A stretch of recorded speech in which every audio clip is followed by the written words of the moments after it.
Suddenly, Si-Chen opens his eyes and finds himself in a hospital bed. He's confused to see people walking around outside, and a world that isn't on fire. Looking at a calendar, he realizes he has returned 10 years into the past to his university days. The date is May 16, 2015-7. This is exactly 3 years before the first Demon King, Wrath, is supposed to appear and open the gates of hell. A system message appears in his vision, stating that the fusion for power called gluttony is complete. Si-Chen realizes this is his one chance to change the future. He checks his status window and sees that, even though he is level 1, all his stats are at 100. In his previous life, he was at the very bottom of the food chain at the National University for Awakened Powers, a school that only takes students with potential. He spent 4 years being a punching bag for everyone else because he didn't awaken his powers until much later. A new screen pops up showing the Lightning Assassin, class, which was his title in the future. He can feel a familiar power flowing through him, and realizes he might have inherited his future abilities or awakened much earlier than before. He decides to test his strength, but he's interrupted when his roommate, Ma Long, bursts into the room. Ma Long is an E-rank flower chanter who was also at the bottom of the school's hierarchy. In the original timeline, he was killed just 3 days into the Demon King's rampage. Seeing his friend alive and breathing makes the reality of his return finally sink in for Si-Chen. Ma Long is shocked to see that Si-Chen's injuries from a beating he took the previous day have completely vanished. Since Ma Long can't see the system screens, he still thinks Si-Chen is unawakened. He reminds Si-Chen that the school's ranking test is tomorrow, and it's a requirement for graduation. Ma Long drags him out of the hospital, insisting they need to go back and prepare for the exam. Walking through the campus, Si-Chen can't help but stare at all the students. After living through a world of constant death and ruin, seeing so many living people in one place, it just feels surreal. Ma Long thinks he's losing his mind, but Si-Chen? Oh, he's already focused on the future. He knows that if he doesn't act now, the same hopeless timeline will just repeat itself. To change things, he needs to rank up as fast as possible. And in this era, the only way to do that is by clearing dungeons and killing monsters. But the major guilds, they have a monopoly on almost every site. Without a guild, a normal person has 0 chance of getting stronger. He looks back at his status screen. He's still level 1, but having 100 in every stat, that's unheard of. The government,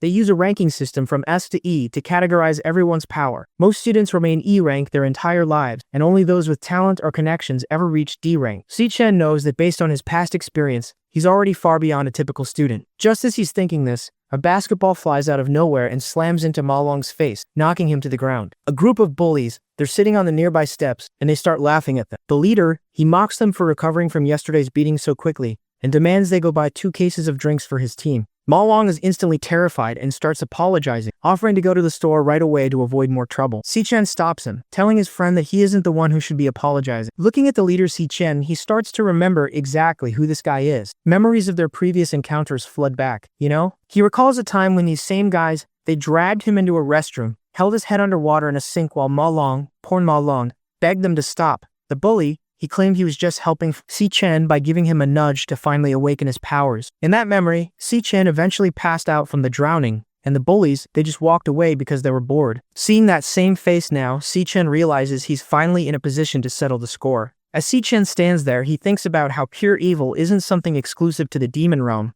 It's just as common in the human world. He realizes that while the monsters are a threat, people like this, they can be just as rotten. Gongchen continues to act like he owns the campus, laughing and telling his group to keep playing with the 2 of them. Ma Long, he's ready to cave in and go buy the drinks just to end the confrontation, but Si-Chen, he stands his ground. He tells Ma Long that it's not his fault and that the ones who should be apologizing are the bullies standing in front of them. This immediately kills the laughter, you know? Don Cheng turns around, clearly offended that his usual punching bag is talking back. Ma Long, he's losing his mind with fear, but Si-Chen, he remains calm. He knows this guy's deal. Gongchen is an E-rank flower warrior who only gets away with bullying because his older brother is the student council president and the strongest student in school. In reality, Gongchen's own powers are mediocre at best. Around them, other students start to gather, mocking Si-Chen for being useless and unawakened, expecting him to get sent back to the hospital after 1 hit. Gongchen loses his patience and activates his ability, causing his arms to transform into heavy, glowing, stone-like constructs. He cracks his knuckles and asks Si-Chen what he just said, but Si-Chen doesn't back down. He looks the bully right in the eye and tells him to leave them alone from now on. Infuriated,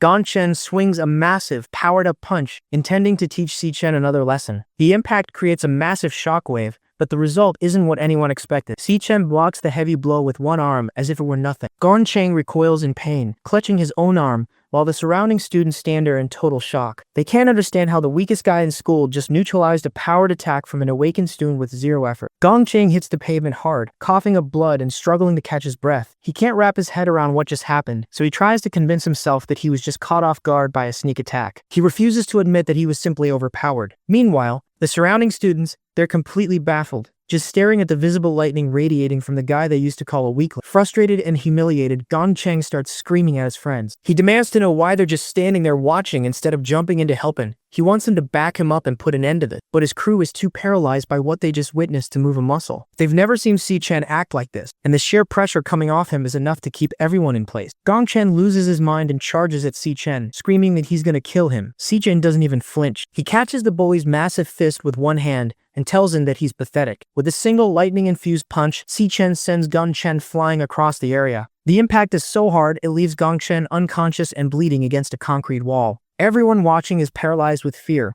especially Ma Long, who can't believe how strong his friend has become. Si-Chen takes a moment to check his system and reaches a few conclusions. He can still use his Lightning Assassin class, and even at level 1, his base stats are high enough to easily overpower an E-rank student. However, he notices a problem. Despite winning the fight, his stats haven't increased at all. He wonders if simply knocking out a human isn't enough to trigger a level up. He starts walking toward the unconscious Gong-Cheng, charging lightning in his palm. Ma Long is terrified, screaming for him to stop, asking, "What in the world are you doing?" Si-Chen, though, he just ignores him, focusing entirely on discovering different ways to gain experience in this world. Just as Si-Chen is about to continue his assault, Ling Yu, the student council vice president, intervenes. She reminds him that they are still on school grounds, and suggests that Gong-Cheng has already received enough punishment. Si-Chen drops the bully, noting that the student council is very quick to defend their own. He knows that if he doesn't seriously intimidate people like this, they will just keep bothering him in the future. As he walks away with Ma Long, the rest of the students are left in a state of shock, realizing that the school's biggest losers are no longer easy targets. Ling Yu watches them go, seemingly interested in Si-Chen's sudden display of power. Back at the men's dormitory, Ma Long is frantically trying to convince their roommates that Si-Chen has finally awakened. He tells them that Si-Chen is an overpowered lightning assassin who completely destroyed Gong-Cheng. His roommates, Shang Zuo and Shan Yu, aren't buying it. Shang Zuo is an E-rank flame mage who considers himself the top dog of the dorm because he's the only one with a combat class. He mocks the idea of an awakened person needing to go for a run, claiming Ma Long must have taken a bad hit to the head. He's convinced that a loser like Si-Chen could never be a lightning assassin, and believes tomorrow's final rank evaluation will prove him right. Meanwhile, at an E-rank training den, the student council president,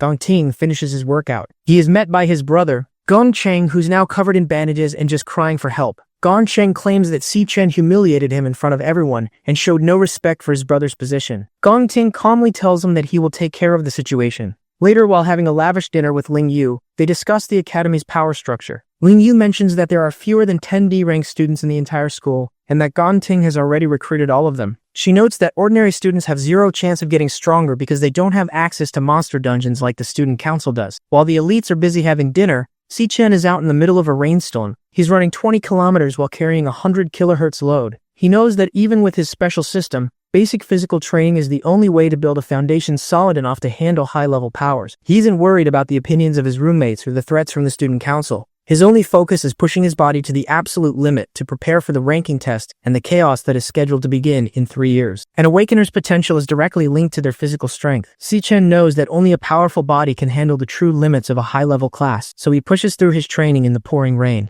Even with his current power, it isn't enough. In the year 2160, the Demon King Wrath is destined to emerge and slaughter millions, This is the monster that threw open the gates of hell and allowed the other Demon Kings to invade. Most importantly, Wrath is the one who killed Si-Chen's little sister. He remembers her dying in his arms as the world burned. He has 3 years before that descent, and he has to grow faster than the monster does. While he's out training, his phone rings. It's an incoming call from his sister, Si-Yoon. Hearing her voice for the first time in years feels like a miracle. She's upbeat, talking about a competition she's in, and how they can finally pay off the back rent if she wins. Si-Chen can barely speak. Overcome with the emotion of hearing her alive and well, he realizes that everything has truly begun anew, and he vows to protect her this time. He finishes his laps and returns to the dormitory. It's been 8 hours since he arrived in the past, and he's finally starting to adjust. After a shower, he considers his most pressing issue. To level up, he needs to enter a demon den, but the major guilds have a complete monopoly over them. Without being part of the elite, there's no way to find monsters to kill. As he lays in bed, his thoughts drift back to the power of gluttony. Just as he starts to drift off, a system window appears,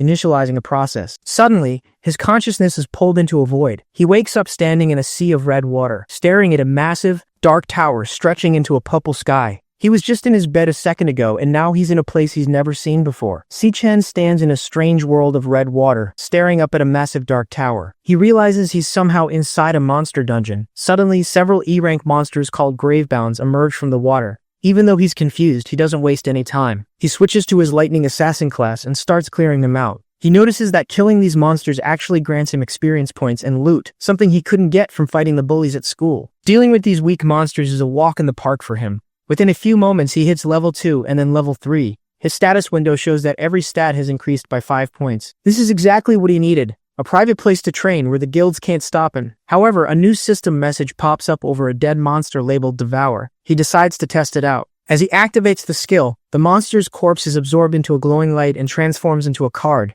This card grants him the new class, Gravehound King, a cloud warrior type. Si-Chen is stunned. The standard rule for everyone in this world is that you can only ever have one class, but thanks to the power of gluttony, the very same ability that belonged to Demon King Lan Yue, Si-Chen can now hold multiple classes at once. The potential is limitless. He could, essentially have an endless number of powers. While he wonders why he was given this specific ability and what the purpose of the tower is, the ground begins to shake violently. A massive rumble echoes through the area, and the air becomes thick with an overwhelming pressure. Something far stronger than the E-rank hounds is about to show itself. A powerful figure emerges from the Tower of Darkness, claiming it has been waiting for Si-Chen for a long time. The system tries to identify the entity, but the name is completely glitched out. The hooded monster calls Si-Chen by name, which catches him off guard. It offers him a choice: stay and guard the tower by its side, or be crushed into oblivion. Si-Chen doesn't hesitate to refuse, stating there is no way he is staying in a hellhole like this. The two begin to trade dozens of blows. Si-Chen realizes that while he is barely at a D-rank level right now, he is facing an S-rank boss. The gap in their stats is overwhelming. However,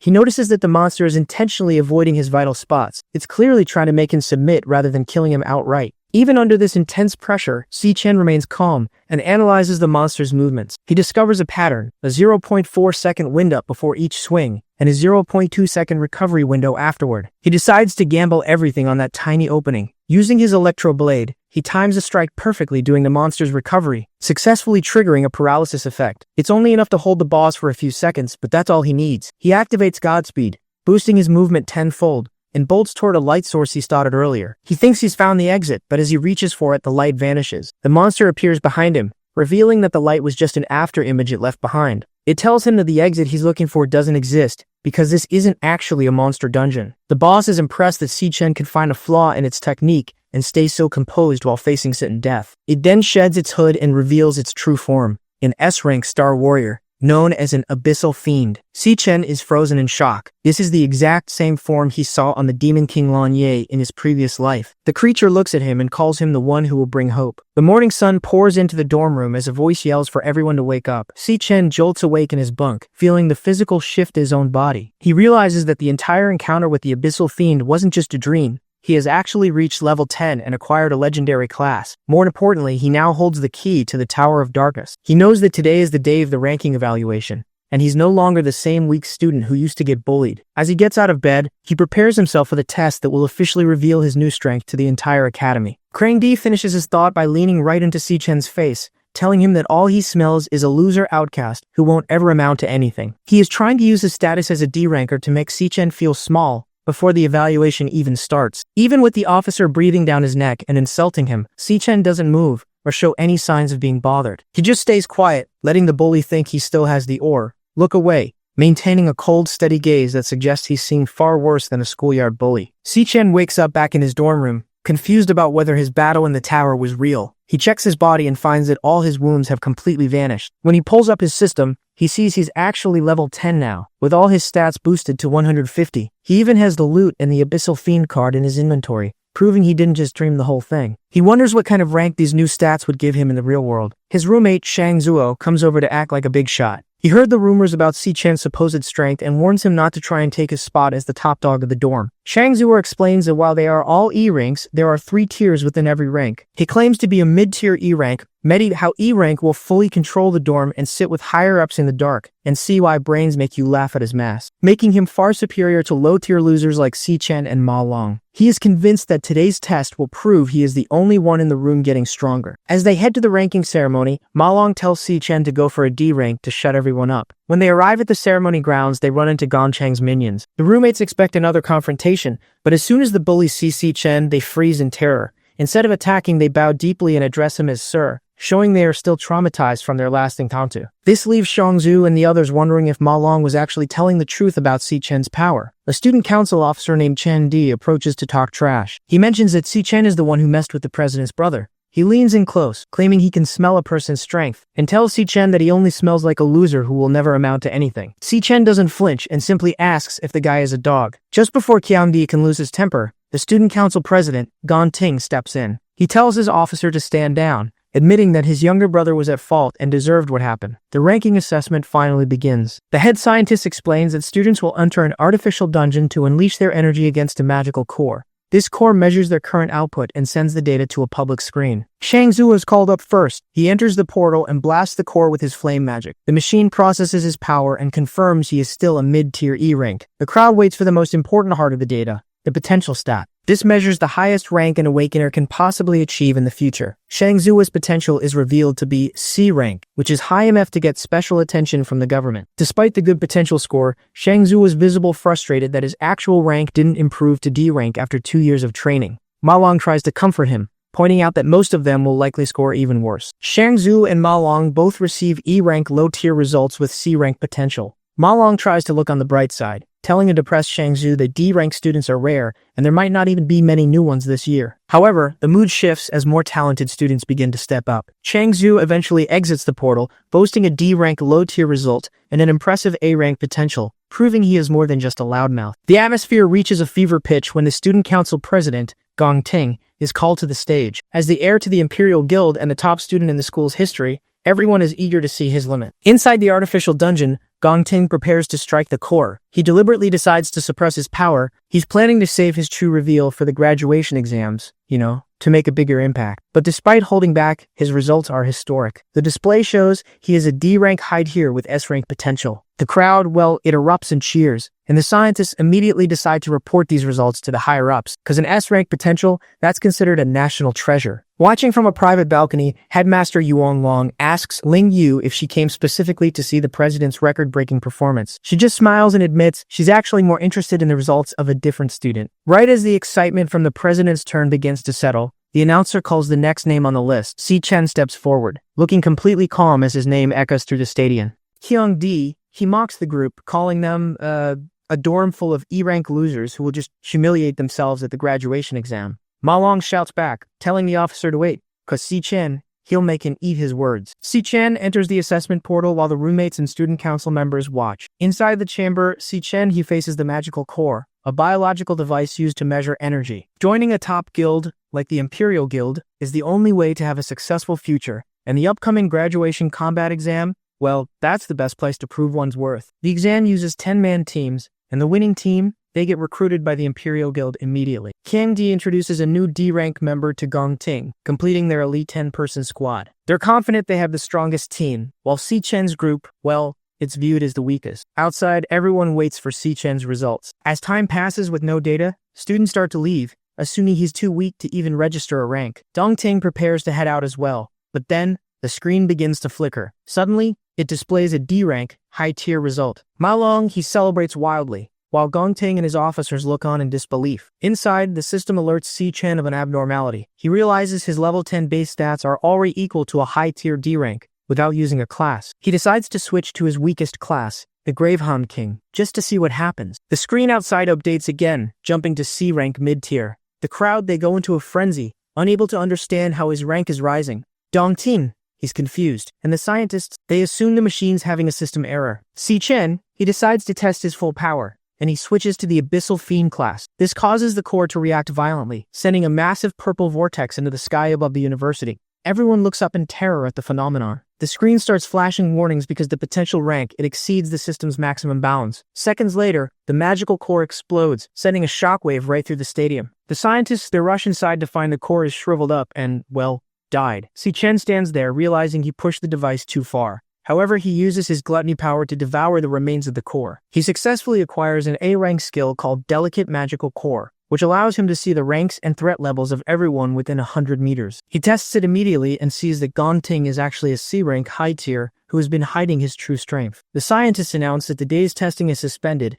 and Si-Chen's data was likely corrupted. As the roommates try to take Si-Chen back to the dorm, Kyung-di blocks their path. He screams at Si-Chen, accusing him of breaking the machine and wasting the student council's time. Si-Chen begins to charge as lightning, thinking about taking the officer out. But Gong Ting, he stops the fight. The president, he tells Cheon-di to be respectful to their new teammate. He offers his hand to Si-Chen, inviting him to join his squad for the graduation combat exam, so they can achieve the highest score in the school's history. Gong Ting, he shocks everyone by personally inviting Si-Chen to join his elite squad. The surrounding students, they can't believe it. And Chang-di is especially bitter. He realizes that if Si-Chen joins, someone will have to be kicked off the team. He can't understand what makes this guy so special, but since the president made the offer, he tries to act fake and welcoming. He puts a hand on Si-Chen's shoulder to welcome him to the team, but Si-Chen immediately slaps his hand away. He bluntly states that he's not interested. Cheong-di and Gong Ting, they're stunned by the total rejection. Si-Chen tells them they're too loud and warns them never to bother him again as he walks away. This sends Cheong-di into a literal fire-breathing rage, while the other students gossip about how much guts it took to reject the student council president. They realize that with a C-rank assessment, Si-Chen must be aiming for first place on his own. Gong Ting keeps his cool, telling his team that it isn't a problem and that Si-Chen clearly has his own plans. Watching from the balcony, the headmaster is disappointed that the two didn't team up to set a new school record. Ling Yu, however, finds it much more interesting. She views the rejection as a declaration of war, noting that while Gong Ting was born with a silver spoon, he's definitely not a pushover. Back on the field, Gong Ting wonders if the assessment results were actually accurate. He vows that no matter what, he won't let anyone take the top spot from him. Chang-di tries to suck up to him, offering to teach Si-Chen a lesson, but Gong Ting shuts him down, acting like he's above being petty. Gong Ting tells the team to go to karaoke without him, but as he leaves, he tells Chang-di that whatever he decides to do has nothing to do with him. Chang-di catches the hint. The president is giving him a silent green light to attack. 10 minutes later, Chang-di's goons report that Si-Chen has left the campus to go home without even eating. Chang-di thinks the timing is perfect because off-campus anything goes. As Si-Chen walks through the city, he thinks back to the ruined future. In his past life, a top guild encountered a monster in the Holy Land that was stronger than anything they had ever seen.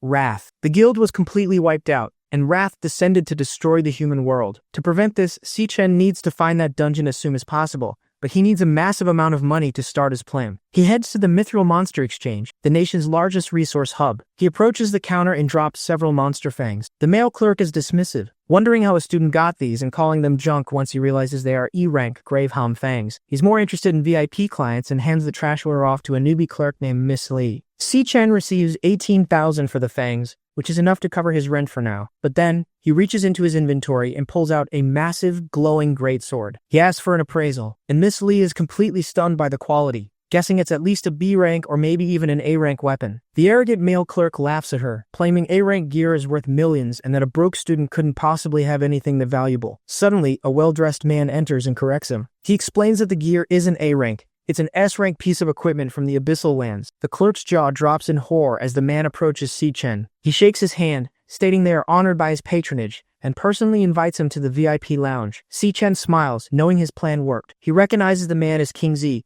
the leader of the Mithril Guild. Once they are seated in the lounge with the sword resting on the table, Qingji asks how much he intends to sell it for. The young man plainly asks for 1 million. Qingji is surprised. He explains that even A-rank weapons sell for millions, and this S-rank sword could easily fetch tens of millions on the open market. The young man clarifies that he doesn't want to sell it. He wants to use the S-rank weapon as collateral for a 1 million loan, promising to pay it back in exactly 1 month. Qingzi realizes the student has no intention of losing the sword and plans to use it for himself later. He wonders if the boy is a rich runaway or a hidden prodigy, but knows he isn't an ordinary student. The young man adds that he will repay the principal in a month and include a 10% interest payment the month after. Qingji asks the appraiser to step outside. He tells the young man that he knows he attends the National Awakener University, and their senior graduation exam is exactly 1 month away. The prize money for first place is exactly 1 million, which perfectly matches the loan repayment amount and date. Qingji guesses the young man is completely confident he will win first place. He also deduces that since the boy can't just wait a month for the prize money, He must be in desperate need of cash right now to risk putting up an S-rank item as collateral. Seeing an opportunity, King Ji makes a counteroffer. He offers to loan him 1.5 million in cash on the spot with 0 interest for 1 month. He extends his hand, asking the young man to consider this the start of a friendship between them. He promises to keep their discussions strictly confidential and asks that the young man bring any future trading needs to his exchange facility first. The young man is impressed that Qingzi figured out his exact situation with just a few details. Instead of taking advantage of his desperate need for cash, Qingzi offered better terms just to build a long-term partnership. It makes complete sense to him why Qingji eventually turns the Mithril Exchange into the world's premier exchange facility in the future. They shake hands to seal the deal. The young man knows that to eliminate Wrath, he can't rely solely on his own strength. He needs to start making trustworthy allies. The magic contract is completed, and 1.5 million is transferred into his account. King Ji asks what he plans to use for his upcoming graduation exam now that he used his weapon as collateral. He offers to lend him some high-rank equipment from the shop. The young man says there is no need. He reaches out and summons another identical S-rank greatsword. King Ji and his staff are completely speechless. Leaving the shop, he takes a taxi to the long-distance bus terminal. While waiting, he thinks back to his past life. His family struggled financially, and since he hadn't awakened after graduation, no guild would accept him. They barely scraped by on odd jobs to make rent. His younger sister, Si-Yun, even tore up her acceptance letter to her dream art school, just to avoid adding to their financial burden and to stay close to him. His thoughts are interrupted when Si-Young calls out to him, asking for help with her luggage. He stares at her, realizing it has been 7 years since he last saw her. He rushes over and wraps her in a tight hug. She complains that he is choking her and asks if he's acting weird because a girl rejected him. He takes her bag, and they start walking home as she talks about her bus ride. Looking at her, he silently vows that he won't let her suffer anymore this time around. Meanwhile, in an alleyway along their route, a group of armed thugs is lying in wait. Their leader, wearing a floral shirt and smoking a cigarette, confirms this is the path Si-Chan takes to get home. He orders his men to hide and jump him the moment he shows up, wanting to teach Si-Chan what happens when you mess with him. Their leader, a D-rank cloud assassin named Qiang-Di, holds a grudge. The young man previously told them to stop bothering him, and Qiang-Di wants to cripple him so he misses graduation. Unaware of the ambush, Si-Yu notices her brother acting weird and tries to cheer him up. They enter the alley, and the thugs prepare to jump them. The young man catches their scent immediately. He pulls out a pair of wireless earbuds, places them in Si-Yun's ears, and plays her favorite song, telling her it will help her understand his mental state. As she closes her eyes to the music, he steps forward, his eyes glowing. In his past life, he lost his last family member in the year 2160 and wasn't reborn until 2167. This is his first time seeing his sister in 7 years, and he is furious these thugs are ruining the moment. Lightning crackles around him as he launches forward. He smashes the first thug's face into a wall and snaps another's arm with a single punch. The thugs panic at his overwhelming strength. Qiang-Di screams that he's the strongest cloud assassin and lunges with his knife. The young man effortlessly dodges the blade and drives a lightning-laced punch straight into Qiang-Di's face. The leader is sent flying, crashing hard against the pavement. Standing over the bloody assassin, the young man glares down and asks what part of "never bother me again" he didn't understand. Looking down at the bleeding assassin, the young man reminds him that he clearly told them never to bother him again. He asks what part of that he didn't understand. Lying on the ground with broken ribs and numb legs, Qiang-Di finally realizes the student's rank assessment was real, and he's definitely not a D rank. Terrified and crying, he stammers a weak apology. The young man instantly grabs him by the collar and presses a knife against his throat, telling him to shut up. He threatens to kill him right there if he makes a single sound. Looking into his glowing red eyes, Qiang-Di knows he isn't bluffing. He feels the intense killing intent radiating from him, and wonders what kind of hell a simple student must have gone through to have an aura of pure death like that. The young man tells him to listen closely to his next words. He doesn't care if they all rot, but they are to never bother him again. He then warns them that if they ever try to harm his sister, or even appear in front of her, he will permanently make each of them disappear without a second thought. Pressing the blade just enough to draw a bit of blood, he asks if Qiang-Di understands. The terrified leader quickly nods. Satisfied, the young man drops the knife and walks away, leaving the thugs beaten in the alley as his sister's song continues playing. As Si-Yun listens to the song, tears start falling down her face. The lyrics are incredibly sad and lonely. She wonders what her brother has been through to relate to something like this, feeling like he has lived through a lot even though they've only been apart for a few days. She thinks about how she's always been by his side and wipes her tears, telling him he's taking his lonely joke a little too far. He suddenly hands her a red box. Inside is a golden pen. She immediately recognizes it as the latest magic holographic pen from Dragco, an item that costs over 10 grand. Completely shocked, she asks where he got the money for it. Watching her, he thinks back to his past life where he failed to protect her in her dreams. He silently vows to protect everything about her this time around. Si-Yu nervously suggests returning the pen, claiming it's way too expensive and that she doesn't even like it that much. But she chests it out anyway, drawing a glowing pink fish in the empty air. She is amazed that it actually works. He just smiles and tells her she can use it as long as she likes it. Later, they sit at home eating bowls of noodles. He praises her cooking, but Siyun brings up their living situation. She scolds him for throwing money away on a pen when they still need to pay rent. He casually replies that he already paid this year's rent in full. Siyun is stunned. He quickly makes up an excuse, saying he started a small business with a friend and made some good money. Siyun knows he's a terrible liar. She realizes he is being highly suspicious and is definitely keeping secrets from her now. But as she looks over at him, she sees his bright, genuine smile. She realizes it has been ages since she saw him look that happy. At a large aquarium, the university's director of career services, Gong Swan, talks to a student named Gong Ting. Gong Swan confirms that Si Chen is officially a C rank and is the only student in the school ranked higher than Gong Ting. He warns Gong Ting that his father invited the vice chairman of the alliance to watch the graduation exam, so he can't let anyone steal the spotlight. If things go wrong, Gong Swan suggests having Si Chen fill a vacancy on Gong Ting's team. Gong Ting refuses, calling Si Chen a deadbeat. Gong Swan points out that Si Chen recently beat Kang Di so badly that over 60% of his body was fractured and won't heal in time for the exam. Gong Ting still doesn't care. He believes Si Chen already showed his full abilities during the ranking assessment. He vows to show everyone who the strongest really is during the combat exam. At 11 p.m. in the men's dormitory, Si Chen takes a shower after finishing a 100-kilometer weighted run. With his money issues solved, he is ready to focus on his real plan after graduation. His next step is to win the 1 million prize money to pay back his loan from Chinji, knowing he will need him for future deals. Lying in bed, Si Chen notes he has less than a month before the exam and needs to level up a few more times. A loading bar appears in his vision, and the glutton system initiates. Walking up the steps of a massive red tower, he checks his system stats. His weakest class, Gravehound King, is officially assessed as a C rank. His strongest class, Abyssal Fiend, doesn't display a rank because its potential exceeds the system's maximum bounds. While it is an S-rank class, he can't use its full potential yet, and doesn't know exactly how much more power it holds. He also notes that the ranks of his 2 remaining classes are currently unknown. To test his limits, he pulls out an SSS-Rank item called the Time Rift Key. The system describes it as the only key capable of unlocking the gates to the Tower of Darkness. He uses the key and the large stone doors rumble open, revealing a swirling purple portal. Wondering what is waiting for him inside, he steps through the vortex. As he arrives, he looks around in surprise, trying to make sense of his new surroundings. He steps out into the fallen star wastes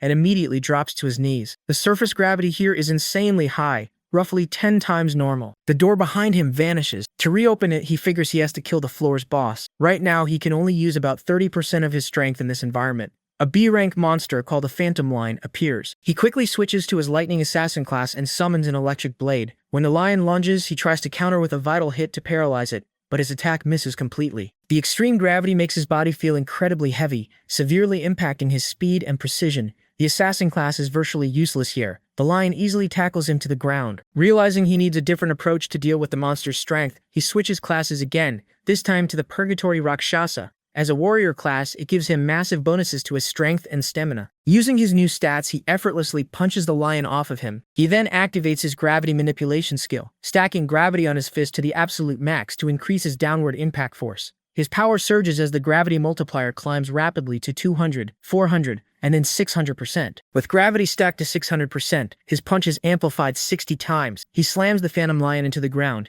destroying it. He catches his breath as the system awards him 12,000 XP, bringing him to level 11. Checking his stats, he notes that every star on a class card represents a stat multiplier. His Purgatory Rakshasa class has 11 stars, providing a higher overall amplification than his 9-star Lightning Assassin class. Still, it took everything he had just to beat a single B-rank monster, meaning neither class has broken past the B-rank limit yet. He then notices the system didn't give him a Devourer prompt for the lion, and the exit gate hasn't appeared. Looking up, a large black portal opens in the sky. Glowing eyes appear inside the void. He realizes the real 4 boss hasn't even shown up yet. Several more Phantom Lions jump out of the portal. The monster he just used all his strength to kill was just a basic mob. The lions lunge at him, slashing across his chest. As they attack, he finally understands the Purgatory Rakshasa's warning. The open door brings endless pain, but he has to endure and conquer it all. Suddenly, Si Chen gasps and sits up in bed, waking up from the simulation in a cold sweat. Si Chen wakes up in a cold sweat in his dorm room. The feeling of his muscles tearing and skin separating from the bone in the simulation felt completely real. He knows there are no shortcuts to getting stronger, and his arduous path through purgatory has just begun. Later that week, the students gather in the grand auditorium for the graduation combat assessment team formation. The students talk among themselves about the new rules. Since higher-ups from the Guild Alliance are coming to watch the exam live, Every team is now required to have at least 5 members, and at least one must be a high E rank or above. Gong Swan announces that everyone's rank information has been sent to their wristbands so they can start forming their teams. As the students check their holographic lists, they notice something wrong with Si Chen's stats. The system shows him as a low E rank. They are confused since he previously tested as a C rank, and they quickly assume his demon heart really was broken back then, causing his rank to drop. Seeing this, the other students immediately lose interest in teaming up with him, not wanting to carry a deadweight during such an important graduation exam. Gong Ting and his friends just laugh, mocking Si Chen for rejecting Gong Ting's team invitation earlier and assuming he must be regretting it now. Watching from the front desk, Gong Swan looks at his nephew. He thinks about how Gong Ting is just so disappointing, not knowing how to truly utilize power and human nature. He decides to teach his nephew a lesson by using his administrative authority to isolate Si Chen, making sure his opponents won't even have the qualifications to compete. Students are told to form teams for their upcoming graduation exam. Everyone rushes to join the student council president, Gong Ting, because being on his team practically guarantees a good career. Meanwhile, Si Chen and his roommates are struggling. To even enter the exam, they need a 5-person team with at least one high-tier E rank member. Currently, they only have 4 people. Si Chen's rank has been listed as low-tier E rank, putting him at the very bottom of the school. He knows the graduation scores based on performance in a monster dungeon where the number of enemies scales with team size. Having more teammates doesn't automatically mean a better score. Quality matters more. Si Chen suspects the director of career services, Gong Swan, tampered with his records. Gong Swan shares a name with the president and likely lowered Si Chen's rank so no one would want to team up with him. One of their roommates, Shang Zuo, is a mid-tier E rank. Another group tries to recruit him, calling the rest of the dorm trash. Shang Zuo refuses to abandon his friends, even if it means missing the exam. Si Chen realizes they're being targeted and decides to take matters into his own hands. A system notification appears, confirming a class change is complete. Awe surges through him as his appearance shifts. He decides to take advantage of the university's tradition that allows 1v1 challenges at any time. His plan is simple: defeat Gong Ting in front of everyone to prove his strength. Once he shows his true power, he expects high-ranking students will want to join his team. Just as he prepares to make his move, a girl enters the room. She achieved D rank back in middle school and asks to join their team, promising she won't be a burden. The girl, Ling Yu, wants to join Si Chen's team, but the director of career services, Gong Swan, tries to stop her. He claims that as an exchange student she's ineligible and lacks an official rank assessment. Just then, the principal arrives, surprising everyone with what looks like teleportation. Si Chen can't even see his or Ling Yu's ranks. The principal tells Ling Yu it's better if she stays out of this, but then starts talking about the school's duty to its students. Fearing the principal knows about his rule tampering, Gong Swan quickly changes his tune. He declares that any team can join, even if they have fewer than 5 members or low ranks. Si Chen's roommates are thrilled. They form their team and name Si Chen as the captain. The principal watches with interest, wondering how this underdog group will perform compared to Gong Ting's elite squad. As captains start picking dungeons, Si Chen doesn't hesitate. He submits his choice immediately, catching everyone off guard. The entire room erupts in shock. His roommates are in a complete panic, screaming at him to undo the selection. They can't believe he chose such a dangerous dungeon, but Si Chen just stares ahead, completely unfazed. The graduation battle examination marks the first time students form teams to enter a real dungeon. They earn credit by defeating mobs and monster wards. The scoring system is straightforward.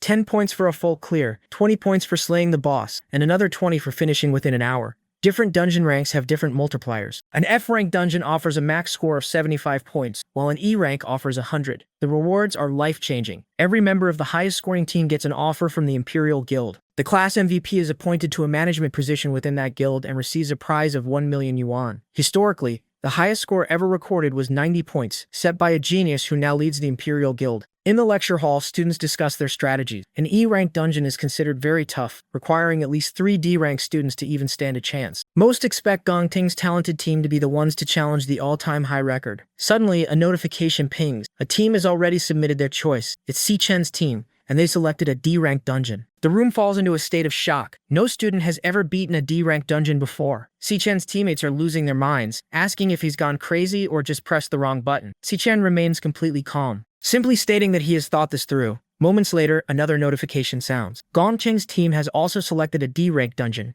deciding to match the challenge. The other students start whispering and laughing at Si Chen. They assume his team is just acting tough for attention because they're likely to finish in last place anyway. They predict the team will fall apart before the exam even starts. Si Chen's friend with the glasses is terrified but notices a powerful aura coming from Si Chen. He realizes Si Chen is no longer the person who used to lean on him for everything. Despite his fear, the friend hits the confirm button, promising to stick with Si Chen until the very end. The final teammate is frustrated and calls the situation psychotic, but he eventually gives in. He figures they are graduating soon anyway, so they might as well go all out. With everyone's confirmation, Si-Chen's team is officially locked into the D-rank dungeon. Si-Chen and his 3 roommates have officially formed their team, but the tension in the room is high. He apologizes to his friends for his reckless choice, admitting he picked the D-rank dungeon specifically to aim for the MVP title. The stakes are huge, because the class MVP gets a direct management position in the Imperial Guild and a 1 million yuan prize. Dan Ting is visibly rattled by the move, something Ling Yu knows has never happened before. The principal and Ling Yu discuss the extreme risk. While the D-rank dungeon offers a massive score multiplier,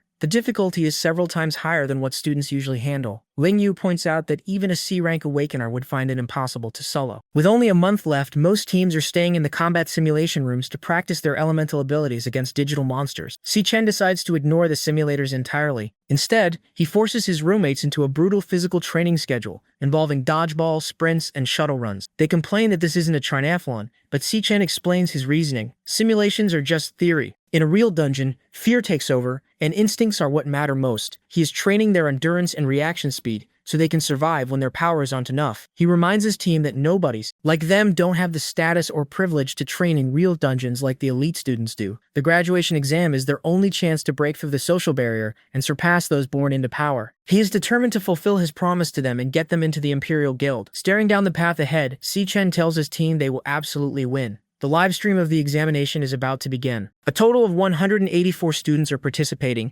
divided into 28 teams. The vast majority of them chose the safest route, with 23 teams selecting the F-rank dungeon. 3 teams decided on the E-rank dungeon, and only 2 teams were bold enough to pick the D-rank dungeon. Sigrid, the Secretary General of the Global Guild Federation, finds this concerning. She points out that D-rank dungeons are considered dangerous even for professional hunters and asks if the school properly warned the students. The Director of Career Services assures her that everything was explained beforehand. He mentions that most students are currently E-rank with little real-world experience, so sticking to an F-rank dungeon is usually the most sensible choice for them. Before the team can even process that they're still alive, Si-Chen moves. He doesn't give the monsters a chance to regroup for a second dive. In a literal flash of lightning, he intercepts the attackers mid-air. His roommates can barely keep track of what's happening. When the snow settles, they see 3 dead Wraithwind monkeys lying on the ground. Shang Zhu is completely stunned, realizing that Si-Chen just soloed 3 D-rank monsters in an instant. While the officials watching the livestream expect them to drop out any second, Si-Chen is already proving that he's on an entirely different level than his E-rank status suggests. Si-Chen tells his teammates that their current strength isn't enough to handle the monsters. He tells them to just focus on protecting themselves while he handles the rest. With a massive burst of lightning, he leaps into the fray. Ma Long and Sheng Yu realize that the training Si-Chen gave them earlier wasn't so they could help him fight, but simply so they could survive the encounter. Sheng Yu feels a bit frustrated. He used to be the boss of their dorm, but now he has to rely on Si-Chen just to make it to graduation. The monsters are flying monkey-like creatures with bat wings. Si-Chen moves through them like a blur, tearing them apart with yellow lightning strikes. To the onlookers, he doesn't look like a student at all. He fights like a battle-hardened warrior. Xiang Yu watches as Si-Chen leaves them further and further behind. Suddenly, another monster attacks from behind. Xiang Yu manages to block it with his glowing, heated fist. He tells Ma Long that they can't just be deadweights and rely entirely on Si-Chen. They realize this graduation assessment belongs to them as well. Xiang Yu uses a skill called Flora Chant, Vine Lock, sending out massive vines to trap a monster. The creature is too strong and breaks free instantly, but Ma Long follows up with Cloud Chant, Frost Breeze. The icy wind slows the monster down, allowing the 2 of them to finally coordinate an attack together. Ma Long and Shang Yu coordinate their powers, combining ice and plant magic into a combo skill that traps a ghost bat monkey in a frozen vine cage. They signal for Shang Zhou to finish it off. He charges forward, unleashing a nuclear mage burst flame bullet. The monster is incredibly tanky and survives the initial blast, forcing the other 2 to hold the line as they reach their absolute limits. Shang Zhou refuses to back down and pours everything into one final attack, the converged burst flame bullet. A massive explosion rocks the cave, and a system drone confirms the D-rank monster has been successfully killed. The trio collapses in exhaustion, celebrating their impossible victory. Si-Chen, who has already cleared the rest of the cave, walks over and offers them a casual good job. Watching the live feed, an examiner is left speechless, unable to comprehend how trash students with 0 experience can take down a monster of that level. In a separate room, high-ranking observers take notice. One man with purple hair watches Si-Chen intently, remarking on his excellent performance and noting that the boy looks exactly like an old acquaintance of his. The purple-haired man finally remembers Si-Chen's name, while the examiner excitedly points out that the other team in a D-rank dungeon is already halfway through. This team, led by a flame soldier named Gong Ting, is tearing through not just toadstools with professional-level coordination. Using combos like Withering Him and Astrofusion to group and weaken enemies, Gong Ting finishes them off with a searing fracture. One teammate admits that the Gong family likely rigged the exam since these are the exact monsters they train for. They confidently head toward the boss, feeling like champions. Back at Cloudwood Summit's peak, Si Chen's team reaches the top only to find the Monster Lord, a massive frost wraith ape. It's busy tearing into a smaller monster, and its red eyes immediately lock onto the intruders. The boys are terrified, convinced one slap from that thing will kill them 10 times over. The giant beast lets out a roar and charges straight at them. While his teammates scream and scramble away in a panic, Si Chen remains perfectly still. He waits for the monster to get within range before exploding with yellow lightning. In a blur of speed, he leaps up and delivers a devastating kick straight to the ape's face. The impact is so powerful it sends a massive shockwave through the air, instantly crushing the creature's skull. Ma Long is the only one left conscious, shivering uncontrollably on the ground. Behind him, Si Chen and Shan Yu have been completely encased in massive pillars of ice. He realizes that if he were in a cloud class with a natural resistance to cold, he would have been frozen solid along with them. Just as he's trying to catch his breath, a sinister laughter echoes through the area. A massive skeletal figure towers over him, radiating an aura of absolute frost. This is the true lord of the dungeon, a terrifying ice monarch with a glowing blue core and a frozen crown. It looks down at the helpless Ma Long, laughing as if it's found its next toy. Ma Long pours everything into his perfect origin skill, desperately trying to thaw Si Chen. The Lich King doesn't just stand there. It launches more ice attacks to finish him off, but Ma Long doesn't stop. He screams through the pain, refusing to let his teammates stay frozen. His persistence finally pays off. Deep inside the ice, Si Chen's eyes snap open, burning with a fierce golden light. The massive ice pillar shatters into a million pieces as Si Chen breaks free, instantly tapping into his full power. Before the Lich King can even react, Si Chen activates his Godspeed skill. He becomes a streak of lightning, moving so fast that the world seems to stand still. The Lich King can only watch in absolute shock as Si Chen closes the distance in a fraction of a second. Ma Long is in complete shock, realizing that Si Chen isn't just a lightning elemental assassin. He watches as a skeletal mask forms over Si Chen's face, realizing he's looking at a rare dual-class awakener. Si Chen apologizes to his team for misjudging the situation and putting them in danger. A class change. Notification appears as Si Chen's energy shifts from blue to a dark purple and pink. The transformation completes, revealing his new form, the Abyssal Fiend. Now sporting horns, glowing eyes, and wielding a massive jagged energy blade, Si Chen declares he's going to finish this immediately. He swings his weapon, letting out a powerful shockwave as he prepares to end the battle. If you didn't want to be killed by the sword of Si Chen, then please subscribe to our channel for more updates. Now, move to our story. Si Chen apologizes for misjudging the situation and putting the three of them in danger. A system window appears, loading a class change. He clenches his fist, declaring that the danger ends now. The system confirms your class change is complete, shifting him to a level 16 Abyssal Fiend. He summons a massive, glowing, jagged sword and says he will finish this right away. The guy in glasses watches in shock. Normally, Awakeners can only get one class. There is a 1 in 10 million chance for someone to awaken two, making them an extremely rare dual classer. There are less than 10 of them in the world, and every guild fights to recruit them. But as the glasses guy looks on, he realizes Si Chen doesn't just have two. He's seen him use lightning, then ice, and now this dark energy. Si Chen actually has 3 classes. System notifications pop up, showing Si Chen's strength and stamina maxing out. He charges forward and unleashes a heavy slash. The glasses guy feels the shockwave and notices the monster's crushing aura is completely suppressed under Si Chen's attack. The giant skeleton screams. Si Chen's system activates triple calamity overload mode. He strikes the monster and completely shatters its skull. Si Chen lands smoothly.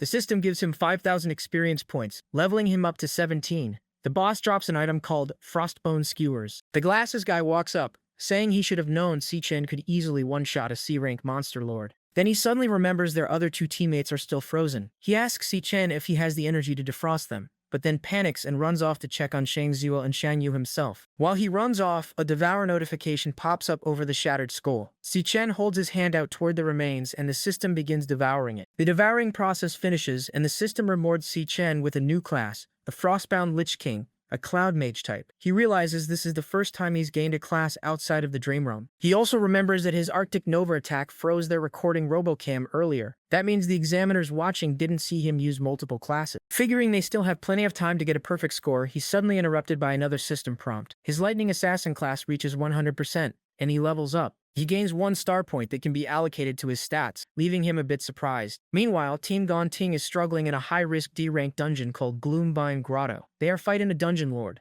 a giant man-eater plant. One teammate tries to hold the beast back with glowing purple chains while an archer shoots lightning arrows at it. The archer complains that the monster is too tanky and his attacks aren't doing any damage. The giant plant easily breaks free from the chains and swats the team away. Panicking, they realize they never faced anything this strong in training, and put all their hopes on Gongting. Gongting stands back while 3 of his teammates cast magic circles to buff him. Once his stamina, strength, and elemental power max out, he declares he has enough power. Covered in flames, he dashes at the monster and leaps high into the air. He brings his flaming sword down, telling the beast to split. Using his Flame Soldier class skill, Sorrow Blade Burst, he unleashes a massive fiery explosion that completely wipes out the boss. His teammates cheer, calling him a legend as the Robocam announces their successful clear. They finished the D-rank dungeon in just 35 minutes. Because they cleared it in under an hour with a 3x difficulty multiplier, they earn a perfect score of 150 points. The team celebrates setting a brand new school record, while Gongting calmly sheaths his sword. Back in the waiting room, a few guys assume anyone returning this early must be trash who forfeited, since even a basic F-rank dungeon takes at least an hour. Seeing Si Chen and his teammates resting nearby,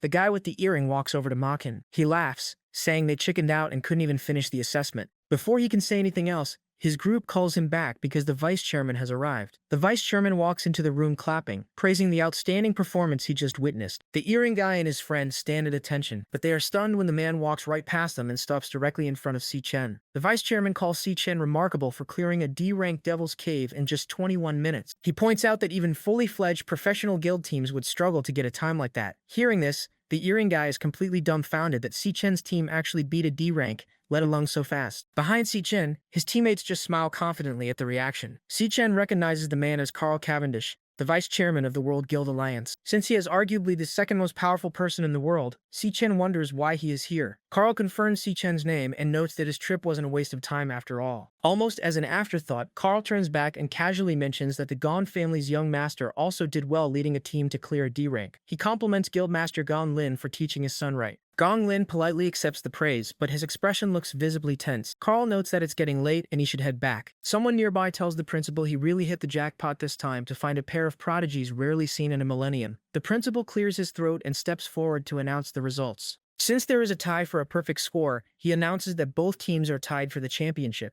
Everyone on both teams is eligible to join the Empire Guild. Si Chen's team erupts in cheers. The guys yell that they made it into the Empire Guild, hugging Si Chen and screaming that they are set for life right out of graduation. Meanwhile, Gongting just watches quietly. The principal then adds that Captains Gongting and Si Chen will both be granted core management positions within the Empire Guild, and they will split the 1 million MVP prize money equally. Dumting glares at Si Chen upon hearing this. Si Chen suddenly realizes that means he only gets 500,000. He promised to pay Qingji back 1 million within a month. He starts thinking he will have to find a way to earn another 500,000 as quickly as possible. Before he can figure it out, Gongting steps up and declares there can only be one champion. He points right at Si Chen and demands a one-on-one tiebreaker with him. The principal and the crowd are shocked by the challenge. The principal tries to talk Gongting down, saying the assessment is already over and a tie for first place is a perfect outcome. He also whispers that Si Chen would never agree to an extra match. But Si Chen immediately turns around and asks that if he wins, does he get to keep the entire 1 million? The principal practically chokes on his own spit.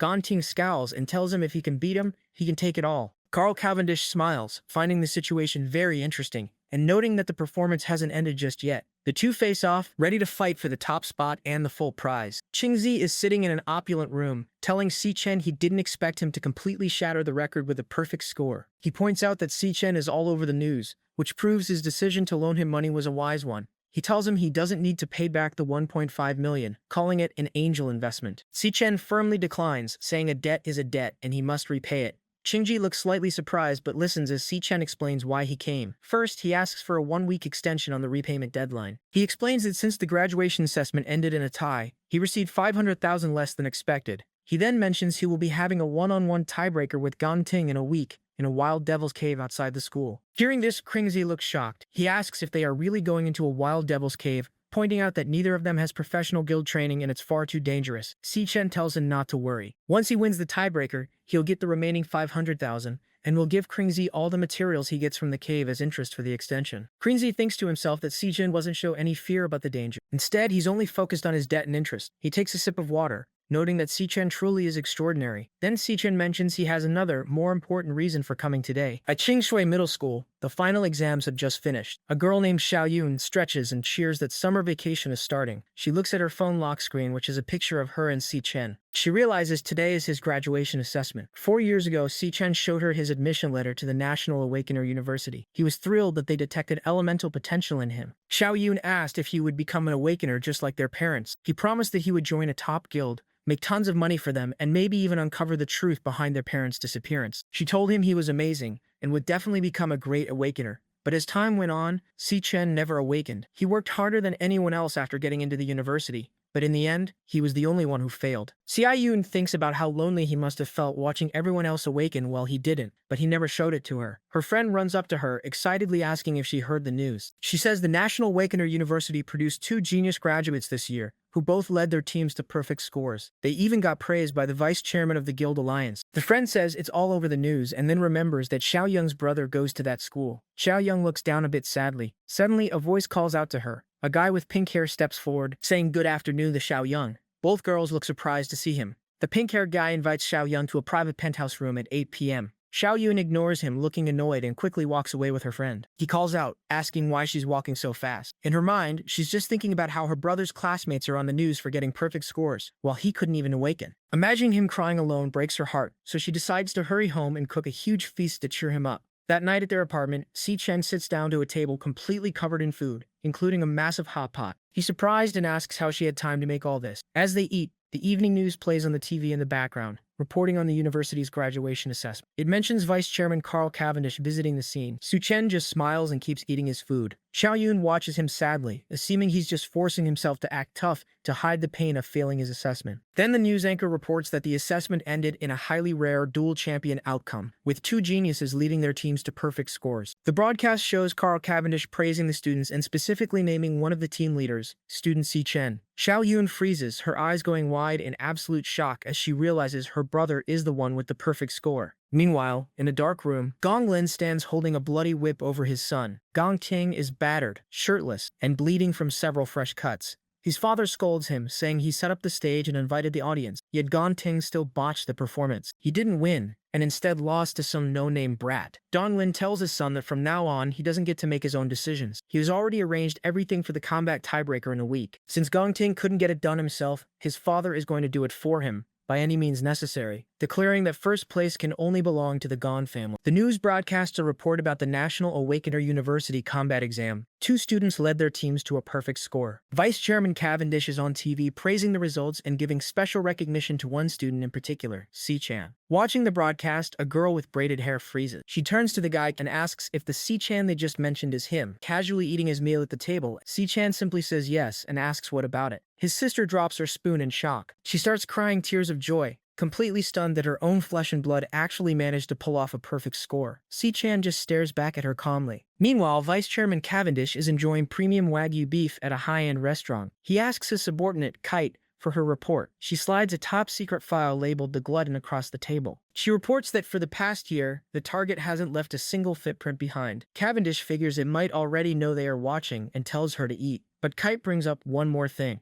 She mentions someone suspicious who recently crossed paths with the vice chairman. She notes that the speed at which this person's abilities are growing is way too off the charts to ignore. At the same time, Si Chan is standing in a starry, rocky landscape. He is currently a level 17 lightning assassin. For the past 2 weeks, he has been grinding on the first floor of Dreadspire, nearly wiping out every monster there. He is fully adapted to fighting in a 10 times gravity environment. After his graduation exam, his lightning assassin class earned 1 star. He figures out that repeatedly hammering the same class raises its proficiency. He currently has 4 different classes, and none of them have hit their ceiling yet. He drops the newly obtained star directly into his most critical stat, speed. His speed stat reaches 740, which should put him at the level of an A-rank assassin. Despite that massive boost, he looks up at a giant glowing purple lion resting on a cliff. Even with his current speed, he still can't land a single hit on the floor's overlord. 2 glowing panthers then growl and charge directly at him. Si Chan uses his lightning assassin skill, Felicity God, and dashes forward covered in lightning. He realizes the Lion King Overlord has a weird ability. Every time he finds an opening and goes in for a strike,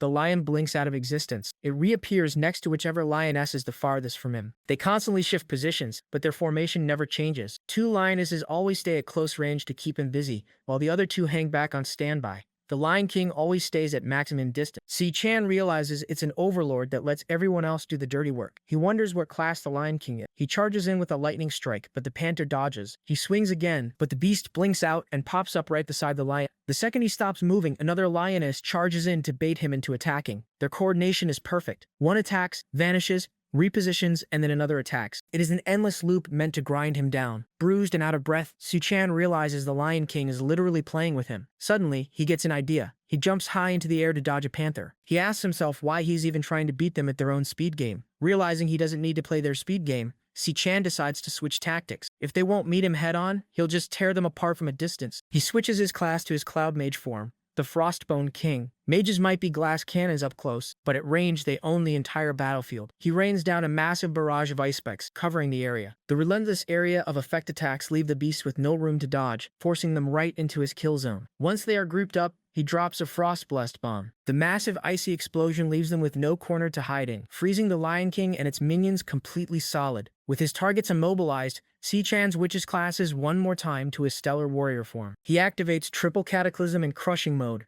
and drops down with a massive energy blade, shattering the frozen beasts to pieces. He declares the fight on the first floor of the Dread Spire officially over. As the icy dust settles, the system announces his victory. He levels up to 24 and receives his loot, 4 Phantom Strahd bones and 1 Phantom Strahd heart. Just then, a glowing red system prompt appears over the monster's remains, stating that they can be devoured. He reaches out and absorbs its energy to find out its exact class. It turns out the boss was a Stellar Tamer. Its own stats were weak, which is why it hid behind its contracted beast the entire time. Si-chan reviews the class skills. The teleportation ability, Stellar Warp, is genuinely good. The Force Beast Contracting, Stellar Pact, is interesting but relies on intimidation, meaning he'll have to go in pretty hard to tame a beast. Subtly, the illusion fades. The starry landscape vanishes, revealing an absolute wasteland of sand and giant bones. This is what the first floor of the Dread Spire actually looks like. A fiery portal to the second floor opens up in the distance. As Si-chan walks toward it, he hears a faint growl. He looks inside a massive skeletic ribcage and finds a tiny white lion cub trapped in glowing purple chains. He realizes this little guy didn't vanish when the Lion King died, meaning it wasn't a contracted beast.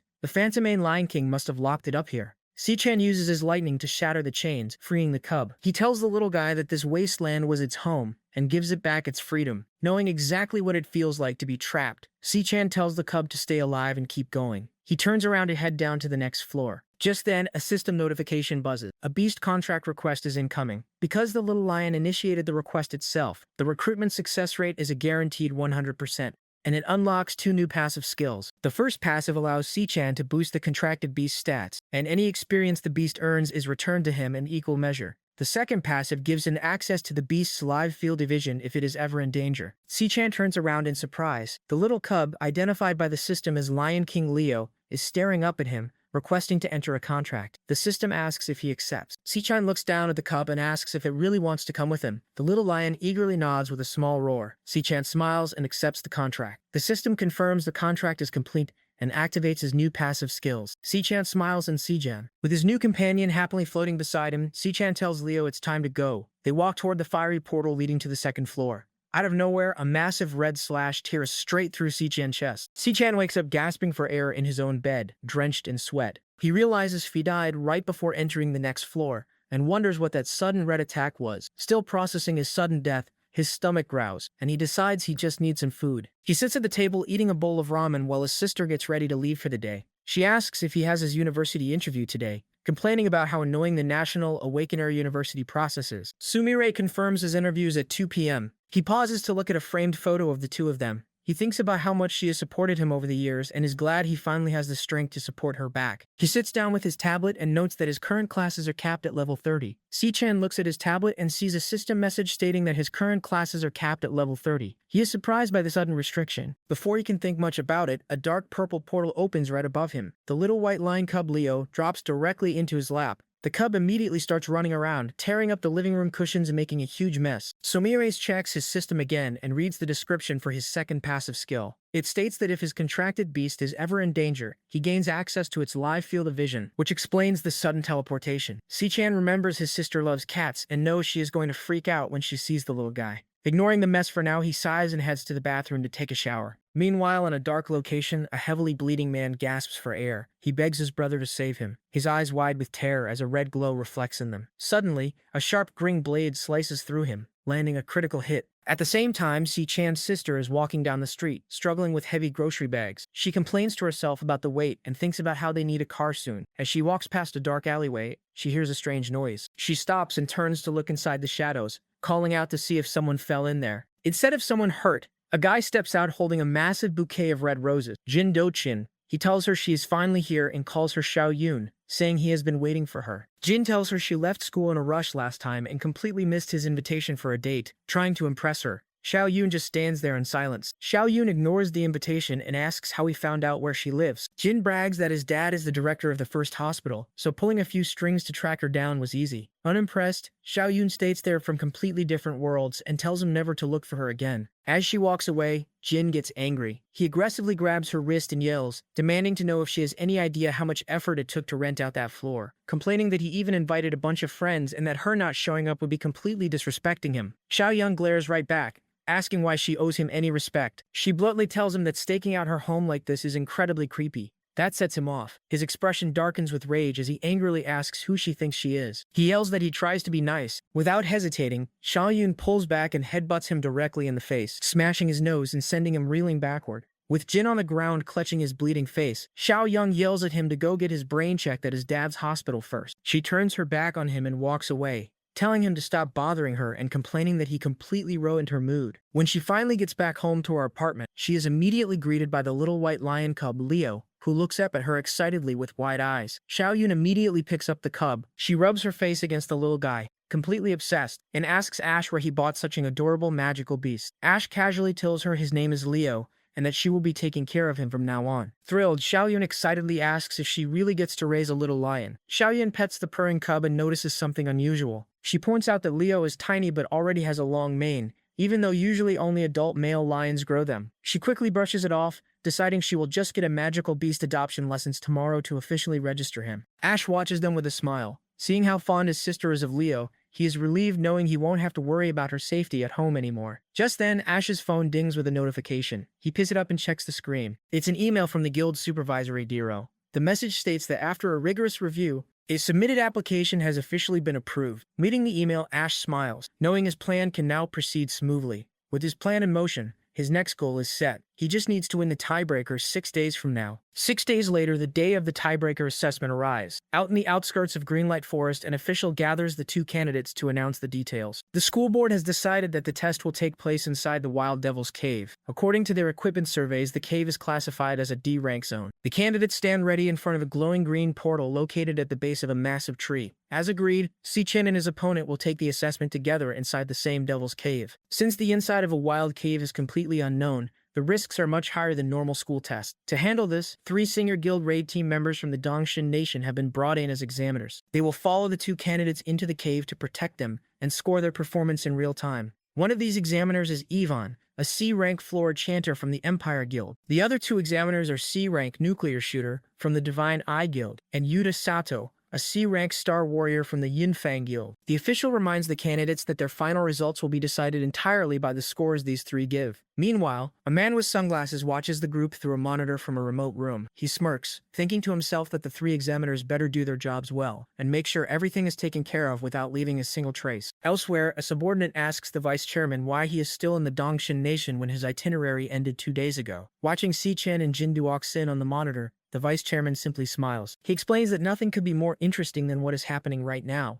noting that he hasn't witnessed a duel between geniuses in many years. Back at the cave entrance, the official raises his hand toward the glowing green portal and formally announces the start of the National Awakener University's class of 2157 graduation combat assessment. The one-on-one tiebreaker officially begins, pitting Si-chen against Gong Ting. The tiebreaker officially begins. Si-chen and Gong Ting step forward and walk straight into the glowing green portal. Si-chen passes through the bright light. Inside the cave, Si-chen and Gong Ting walk into an area filled with dead trees. The examiners step through the portal behind them. Looking around, one examiner notes that it looks like a flora-type devil's cave. The other two casually bicker when one offers a cigarette while they are supposed to be proctoring on camera. Suddenly, red static sparks across Si-chen's chest. He pauses as a red system alert flashes in front of him. The system issues a high-risk warning, stating that a high-risk monster has been detected. Si-chen realizes this is the first time his devil heart has ever issued a warning. The red warning screen flashes, labeling the threat as extremely high rank and highly dangerous. Si-chen notes that this is the very first time he's ever seen the Demon Corps send out a warning like this. Just as suddenly as it appeared, the alert completely vanishes. Looking at the twisted dead trees around them, he questions if there could really be high-rank monsters hiding inside a simple D-rank lair. With the warning gone, he and the other candidate continue walking down the path. As the two candidates walk deeper into the foggy terrain, the three examiners follow closely from a ridge above. One of the proctors notes how thick the fog is getting and reminds the others to keep a close eye on the students. Suddenly, the ground breaks open right in front of them. A large green insect monster emerges from the rocks. A system tag identifies it as a D-rank toxin cage ant, categorized as an AoE archer class. Without hesitating, Gong Ting draws his sword and dashes forward to attack the creature,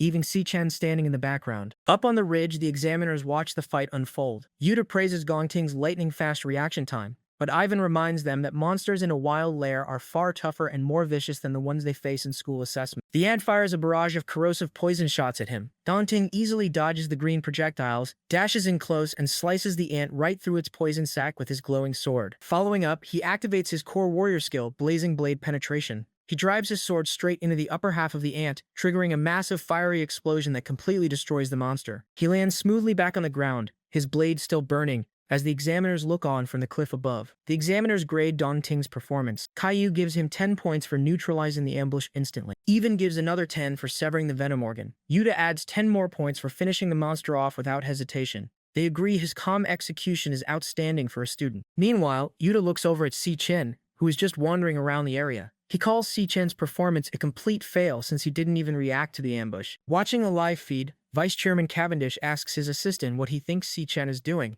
The assistant guesses he is looking for a way to get a high score in one single shot. Down in the cave, Si-chen stops and stares at a tangled knot of dead tree roots on the ground. Yellow lightning sparks around his hand as he notes that he finally found it. He slams his fist straight into the roots. A huge blast of lightning erupts from the earth, shooting deep underground. The electrical attack blows a whole hidden swarm of toxin cage ants right out of the dirt, electrocuting all of them at once. Watching from the cliff, Caillou panics. She thinks Si-chen is insane for going straight after a D-rank monster's nest and warns that he's putting everyone in danger. Gong Ting just stares in disbelief. Si-chen activates his Volt Assassin class and jumps into the air. Covered in yellow lightning, he quickly dashes between the flying ants, slicing through the entire swarm in seconds. He lands cleanly on the ground as dead insect parts and green blood rain down around him. The three examiners are left completely dumbfounded. Yuta asks what just happened. Caillou notes that Si-chen's file said he was only an E-rank awakener, making it impossible for him to easily kill so many D-rank monsters above his level. Sweating, Ivan and Yuta whisper to each other about how to even grade this. Ivan admits there is no way to give him a low score for wiping out the nest. Yuta nervously suggests they could just deduct points by claiming he was too reckless. Yuta adds that they could even say his moves were too repetitive. Watching Si-chen's insane display, Gong Ting grips his sword in frustration,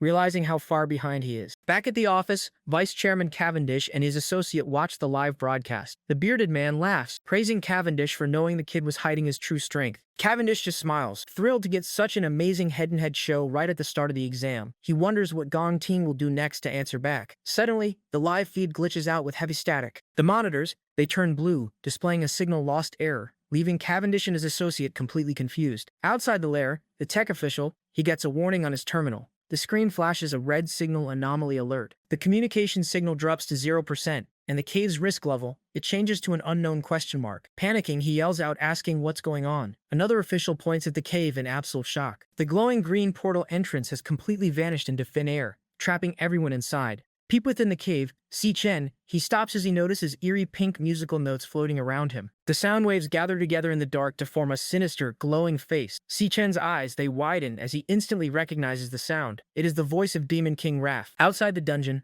the officials are in a frenzy, as the cave entrance completely vanishes right before their eyes. The tech die reports that their equipment started throwing signal errors just before going dead. Realizing something went wrong, the official in charge swiftly orders his men to get command on the line. Back inside the cave, strange pink musical notes float through the air. Gong Ting and the examiners look around bewildered as they hear the bizarre music. Si-chen immediately recognizes the sound. It's the voice of Demon King Wrath. He wonders why Wrath is here, knowing the Demon King isn't supposed to appear for another 3 years. Suddenly, his demon heart system floods his vision with high danger warnings. Si-chen freezes, realizing something is standing right behind him. Heavy footsteps echo through the cave as a massive, shadowy figure slowly steps out from the twisted tree roots. The laughter and heady footsteps draw closer through the thick fog. Yuta and Caillou stare into the mist, sweating as a pair of glowing pink eyes emerge. A tall, humanoid insect monster steps out from the webs. It looks right at them and speaks, telling the humans they've walked right into its hands. Yuta's utterly shocked to hear the monster talk. He points out that any monster capable of forming words must be at least a high-tier C rank. He questions how something like this could even be inside a D-rank dungeon. Realizing a monster at this level will easily tear the students apart, Yuta summons a glowing pink axe and charges forward, ordering everyone to get behind him. Before he can even swing, the monster instantly moves right past him, slicing through his wrist. Yu's hand still gripping the axe is severed completely and flies into the air. Before the other examiners can even react, the monster dashes right past them and instantly appears in front of Gong Ting. It drives its bladed arm straight through his chest, telling him to die. Despite being impaled, Gong Ting grits his teeth and grabs the monster's arm. He raises his glowing sword and kicks the insect away to free himself. As the monster skids backward, Gong Ting turns to Si Chen,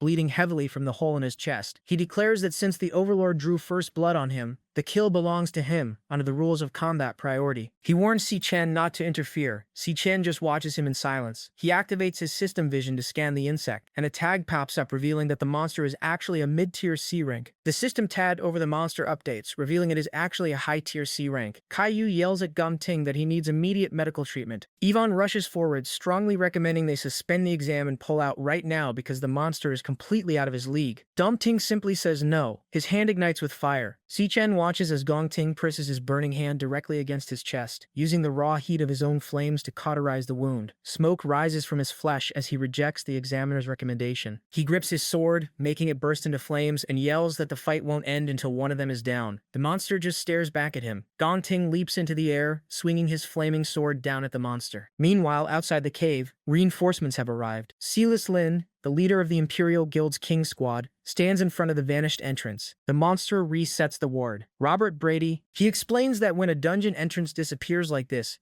it means there is genuine intelligence operating inside. The monster purposely opens the entrance to lure humans in, then snaps the trap shut. The panicked official asks if there is any way to force the door back open to save the people trapped inside. Silas tells him the only way to make the exit reappear is for someone on the inside to track down and kill the Overlord. The official tries to stay optimistic, assuming that a D-rank lair would only have a C-rank Overlord at worst. Silas quickly shuts that down. He explains that the initial D-rank reading was just a disguise the Overlord used to fake its power level. Based on the recent disappearances of Awakeners they've been investigating, he confirms that the cave they are looking at is actually an extraordinarily dangerous B-rank dungeon. Gong Ting and the monster clash rapidly, green energy blades striking repeatedly against his flaming sword. After a quick exchange, Gong Ting slides backward to dodge. The monster recklessly slams its massive sidearm into the earth, getting the blade stuck deep in the rocky ground. Seeing the monster's guard drop, Gong Ting seizes the opening. He leaps into the air and swings his burning sword down, cleanly decapitating the insect. The monster's severed head hits the ground and rolls away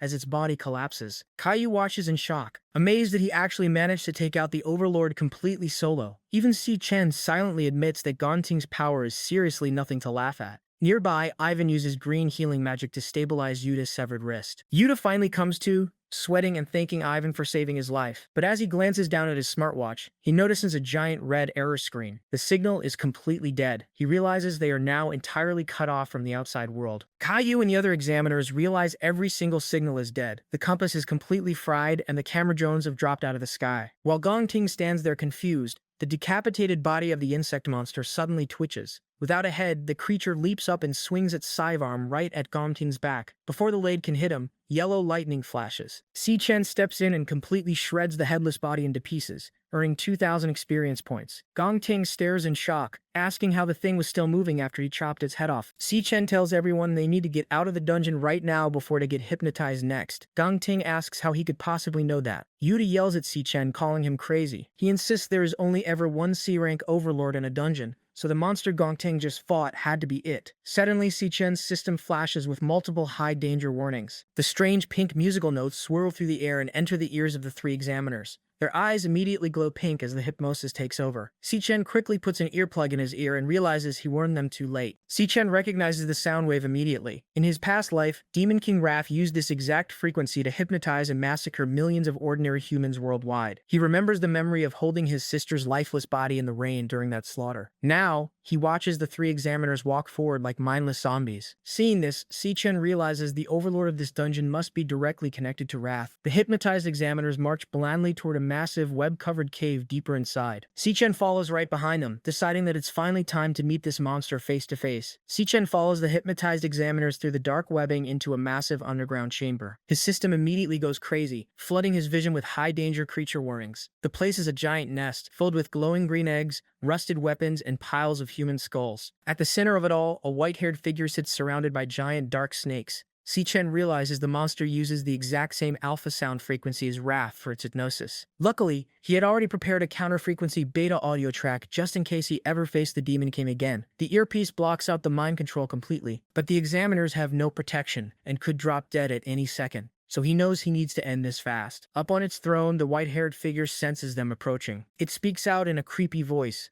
admiring how rich and fresh their flesh smells. Si-Chen just glares back, completely unfazed and ready to make his move. 8-year-old Cole Gong stands panting, gripping a broken, bloody wooden stick. He just finished beating another boy his age to the ground. An older man watches them from a balcony and tells Cole that he wins again. The man announces that the winner gets to come up to the table and eat. Cole leaves the beaten boy behind and walks up the steps toward the lavish meal. The man orders the loser, 8-year-old Edmund Gon, to kneel on the ground until sunrise. Night falls, and Edmund stays kneeling alone in the dark, covered in bruises, with his empty stomach growling. Cole sneaks out and hands a loaf of bread to Edmund. Edmund whispers in a panic, warning his brother that if their dad catches him, he's going to get punished. Cole just tells him to shut it and eat. Suddenly, Cole gets smacked hard across the face. Inside, Cole is kneeling on the floor, shirtless and covered in fresh, bloody welts from a beating. His dad stands over him, gripping a cane. He asks Cole if he wants to know why the Gong family is in power today. He says it's because he has never lost a single time. He tells his son that winners make the rules, and losers just follow them. Simple as that. Cole looks up at his dad and asks if beating him means he gets to make the rules now. His dad just laughs. The next thing Cole knows, his sword is shattered on the floor. He falls to the ground coughing up blood, while Silas, the leader of the King Squad, stands over him holding an ice sword. Cole is furious. He yells at his dad, saying he challenged him to a one-on-one fight, and asking why he sent the King Squad after him instead. His dad simply explains that his true strength isn't just about what his own hands can do, but the power and authority he commands behind them. He tells Cole that the world doesn't play by the fair rules he thinks it does. In the end, there is only one absolute truth that matters. You just have to win. Cole's father continues his harsh lesson, telling him that it doesn't matter how he does it, only the outcome counts. He explains that as his son,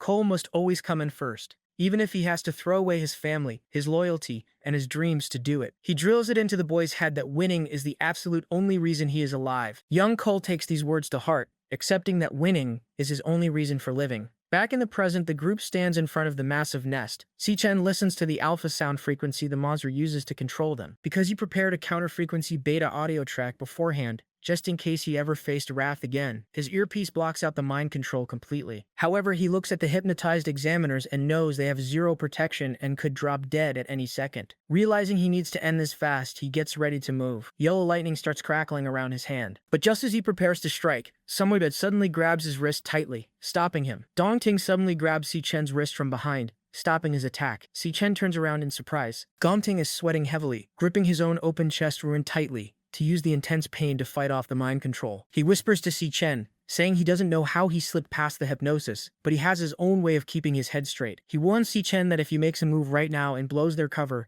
everyone in the room will die. He points out the hundreds of glowing green eggs scattered all over the nest. If anything sets them off, they won't just have to worry about the Overlord, they'll be dealing with dozens of C-rank monsters hatching and swarming them at once. He realizes the Overlord purposely dressed the place up as a weak D-rank dungeon, just to bait awakeners inside and bleed them dry. Dong Ting whispers that the monster will come to them. He suggests they stay hidden and ambush the Overlord together the second it gets close. Si-Chen admits he didn't expect Gong Ting to think that far ahead, but tells him the plan won't work. He explains that this Overlord doesn't even need to lift a finger to attack them, with just to say the first thing that we can do is to give the monster to the Overlord to explore the Kavanagh Fireman, and say we want to keep them in for a while. He says he has a senior person left and said we must fire on Love because of the unfair Kavanagh. Down below, the mind control takes full effect. Yuta holds his energy blade to his own neck. Caillou presses a revolver against her head, and Ivan starts choking himself. Si-Chen coats himself in yellow lightning and dashes forward. He strikes all three examiners in the back of the neck, knocking them out cold before they can kill themselves. Up on the throne, the white-haired Overlord notices the disruption. Seeing the unconscious humans on the ground, the monster realizes someone interfered, commenting that something was slipped into its food. Angered, the Overlord tells them all to die, and commands its minions to get them. All around the nest, the glowing green eggs burst open. Gong stands his ground against the swarm, his sword clashing against the mantis's sharp carapaces. He's exhausted and bleeding out, but he refuses to move. Just as he reaches his breaking point, Si-Chen walks back into the fray. He admits he misjudged Gon's character, but reveals a secret of his own. A system message appears, switching class, loading, and golden electricity begins to surge through the air. Si-Chen reveals his true power as a level 24 lightning assassin, standing side by side with Gong to tear through the monsters together. Si-Chen stands firm as golden lightning surges through his body. Gong, still clutching his chest wound, can't wrap his head around the situation. Even with Si-Chen's new power, Gong is convinced they're doomed. He tells Si-Chen flat out that they can't beat the thing standing in front of them. The Overlord is a nightmare. A massive figure shrouded in white with a piercing pink glow. Dong tries to gauge its strength, originally thinking it's B rank, but the overwhelming pressure tells him otherwise. This thing is easily an A rank monster, a tier far beyond their current level. Gong begs Si-Chen to just grab the others and run, thinking a tactical retreat is their only hope. But Si-Chen is looking for an exit. He notes that the dungeon gates are already locked tight. Si-Chen decides to take matters into his own hands. He stares down the A rank threat and calmly tells Gong that he's got this. Gong is reeling from the news that the gates are locked down. There is officially no way out. Si-Chen's eyes begin to glow a sharp blue as he locks onto the target. He realizes that if this overlord is truly sitting at A rank, its combat power is likely close to the Phantom Man Lion King found on the deepest floors of the Dreadspire. It's a monster they have no business fighting at their current level. Suddenly, a blade-armed mantis screeches and lunges from the side. Si-Chen reacts instantly, blocking the jagged blade with his bare arms as golden lightning sparks off the impact. The force of the strike creates a loud metallic clang. Dawn yells a warning for him to watch out, but Si-Chen remains perfectly calm, using his lightning to hold back the swarm. Despite their efforts, the swarm seems endless. Gon looks around at the growing number of monsters and starts to lose hope. He tells Si-Chen that they're going to be overwhelmed eventually. With this many monsters closing in, it's only a matter of time before they're finished. Si-Chen doesn't respond with words. Instead, he stands still and raises his hand, gathering a massive amount of crackling energy. He swings his arm in a sharp arc, and instead of a single strike, he releases multiple streaks of lightning that race across the battlefield. In one move, Si-Chen wipes out the entire front line of the swarm. Si-Chen triggers his lightning assassin skill, Flash God. The mantis' heads are shattered one after another by his precision strikes, their bodies falling before they can even react. Watching from the ground, Gong is in total disbelief. He knows that normally an assassin class has garbage-based strength, making them complete deadweight when surrounded by a swarm of high-level monsters. However, Si-Chen is defying the logic of his class. Every single one of his strikes lands perfectly on a vital point, dealing maximum damage with minimal effort. He is completely covering the massive power gap between himself and the A-rank monsters, using nothing but pure speed and flawless technique. He darts through the air like a bolt of lightning, carving a path through the creatures that were just moments away from killing them both. Gong can barely track Si-Chen's movements. He realizes the speed Si-Chen is moving at right now is easily A-rank level, if not higher. Seeing the tide of the battle turn, Gong finds his second wind. He grips his sword tight, his eyes glowing with renewed determination. He starts to believe that they might actually be able to pull this off and survive the dungeon. But the Overlord isn't finished. It senses the shift in momentum and tells them to quit yapping. A dark pink aura explodes from the monster as it activates its ultimate enhancement. System messages flood the air as the Overlord's stats skyrocket. Its strength and stamina are boosted multiple times over, making its massive form even more durable and lethal. The creature's power gap widens again, forcing Si-Chen and Gong to face an even more terrifying version of the A-rank nightmare. The Overlord isn't playing around anymore. It orders its remaining minions to chop Si-Chen to pieces immediately. Massive blade limbs slam into the ground with enough force to shatter the stone, but Si-Chen is already on the move. He dodges the heavy stripes and leaps into the air, using the momentum to position himself for a counterattack. Dong watches the exchange, struggling to stay upright with his injuries. He calls out to Si-Chen, telling him to hang in there as the swarm gets even more aggressive. Si-Chen remains focused, his eyes glowing as he dives back into the center of the fight. He moves like a blur, landing a flurry of lightning-charged strikes that tear through the monster's thick carapaces. Each blow lands with a heavy impact, shredding the enemies and clearing the space around them in seconds. Si-Chen continues to tear through the minions, but the battle is becoming a grind. He realizes that every single stat on these enhanced monsters is now pushing B rank. Their carapaces have hardened until they're like solid iron, making it nearly impossible for him to land a lethal blow. Even with his speed, he can't punch through to their vitals easily. He knows he needs to find a way to crack that armor open before he runs out of steam. Gong, seeing the opening Si-Chen created, calls out his thanks. He has been using the time to prepare his own final move. Gong's body ignites with a violent, fiery energy as he pushes his physical limits. Gong tells Si-Chen that he's bought him more than enough time, and now he's ready to unleash everything he has left to finish the fight. At 5:30 in the evening, Anizu arrives at a rental apartment, carrying a bag of groceries. She apologizes to her friend Eon for being late, explaining that her sewing project took longer than expected. Eon tells her it's fine, noting that her brother isn't even home yet. Anna is surprised he's still out, especially since Eon just passed her exams for the Academy of Fine Arts. Eon hasn't shared the news with him yet, though she told him she had a big announcement to make today. Assuming he is just running late, they decide to start dinner without him. While checking their supplies, Eon realizes they are completely out of garlic sauce. She tells Anna to wait there while she and her small companion, Mia, head out to the store. Eon plans to grab some snacks as well, determined to celebrate her big achievement properly once they're all back. Eon finishes up her quick shopping trip at Jay's store. She hides Mia inside her jacket to keep the little creature out of sight. Mia is perfectly behaved and stays quiet the whole time. Happily munching, Onia is proud of her for being such a good companion, and promises her a real dinner once they get home. As she starts heading back, she has no idea she's being followed. From a dark alley nearby, a group of shady men watch her every move. One of them holds up a photo of Eon, confirming that she's the one they've been looking for. He checks with his partner, asking if they should move in on her right now. One of the men tells his partner to wait, wanting to find a spot where there won't be any witnesses. Eon continues walking down the sidewalk, but she quickly realizes that the same group of men has been following her for several blocks. Inside her jacket, Mia senses the danger immediately, her eyes narrowing as she prepares for a fight. Eon tries to keep her composure, but she knows she's being targeted. She looks for a way out, deciding that leading them toward a more crowded area is her best chance of shaking them off. Si-Chen is struggling to stay ahead as the monster's stats push into B-rank territory. Their shells have hardened like solid iron, making it nearly impossible for him to reach their vitals with his current output. He realizes he needs a way to crack their armor before he runs out of energy entirely. Seeing an opening, Gong calls out to thank Si-Chen. He has been gathering power this whole time and is finally ready to move. Gon's body erupts in a massive pillar of fire as he activates a high-risk technique. System notifications show his strength stats skyrocketing while his stamina, speed, and luck all drop to dangerous levels. It is a complete glass cannon trade-off. Gon tells Si-Chen that the time he bought was just enough to get this ready. Si-Chen watches in silence, surprised by the sheer amount of energy Gong is putting on the line for this one strike. Gong lets out a roar, putting everything he has left into his final attack. He shouts that this is his ultimate move, a strike meant to rival an overlord. He triggers his Furious Fighter skill, Extreme Flare R-11. A massive arc of intense fire sweeps across the battlefield, instantly turning the swarming monsters into charred remains. The heat is overwhelming, as the flames converge into a single devastating beam. Gong directs the entire blast straight at the white-shrouded boss. The impact creates a massive explosion that echoes through the dungeon, engulfing the Overlord in a blinding pillar of fire. The fireball explodes with a deafening boom, lighting up the entire area. Once the smoke starts to clear, Gong collapses to one knee, his body trembling from the strain. He's barely conscious, using his sword as a crutch just to stay upright. Red system messages flash across his vision, warning him that his stamina, mental control, and elemental control are all completely depleted. He's given everything he has to that one strike. Looking toward the blast, he lets out a ragged breath and mutters that it's finally over. Smoke drifts across the battlefield as Gong tries to catch his breath. He is convinced the fight is finally over, but a faint pink glow suddenly appears in the middle of the destruction. A system message remains silent as the Overlord speaks from the shadows. It admits the attack wasn't bad, but it isn't dead. A massive silhouette with giant snake-like tentacles rises from the frames,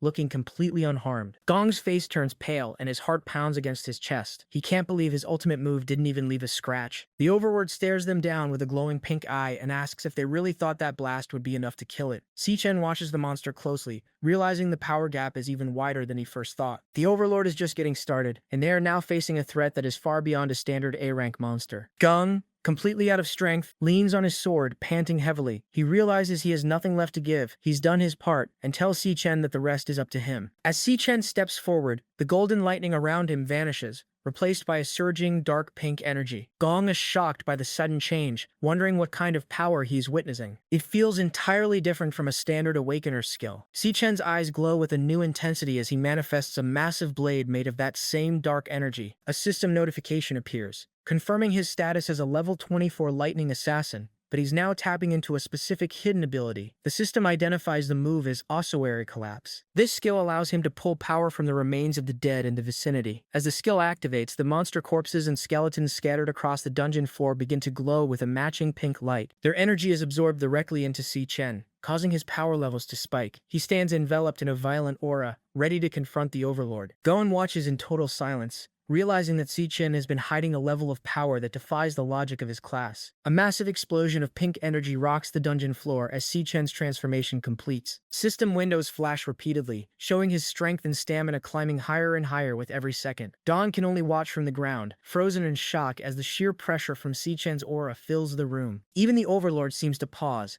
staring at the new threat emerging from the light. Si-Chen catches his breath, a sharp, confident grin spreading across his face. He looks completely different, with dark energy horns crowning his head and his eyes glowing a piercing blue. His stats finally hit their limit, flashing stamina max and strength max in bright letters. He stares the Overlord down and repeats what he said before. This monster is his to deal with, and he's finally got the power to back it up. Si-Chen stares at the boss with intense red eyes, looking completely unfazed. The Overlord responds by gathering its energy and unleashing a massive mental attack called Midra. A giant sphere of green and pink energy erupts and washes over the entire battlefield. Gong is instantly hit by the wave of mental pressure. He collapses, clutching his head in agony as the hypnosis takes hold again. He groans in frustration, cursing that the boss is a cop of mental. While Gong struggles to keep his sanity, Si-Chen stands his ground, his dark aura flickering. The Overlord is genuinely confused because its hypnosis isn't having any effect on him at all. Gon is barely holding on to his consciousness, wondering how Si-Chen is even able to walk through the pressure. Si-Chen just keeps moving forward, his footsteps echoing as he rests his massive jagged blade on the shoulder. He has completely ignored the Overlord's most powerful mental spell. It's clear that in this state, Si-Chen is far beyond the reach of the monster's tricks. He begins to gather his energy, preparing a final move to end the fight. Realizing mental tricks are useless, the Overlord switches to pure destruction. It unleashes a massive energy attack called the Avicii waveform. A giant sphere of dark pink power erupts from Monster, sending violent shockwaves across the entire dungeon. The ground tears apart as the energy ripples through the area. Si-Chen stands right in the middle of the blast, completely unfazed. Gong, however, is at his absolute limit. He's already drained of energy and can barely hold on as the red aura crushes him. He groans in pain, clutching his sword just to keep from being blown away. As the Overlord's attack reaches its peak, a blinding, multicolored light begins to gather around Si-Chen. He's done waiting, and is finally ready to finish this clash. The Overlord's eyes flare with light as it tries to comprehend how Si-Chen is walking through its ultimate attack, completely unharmed. It's in a total panic,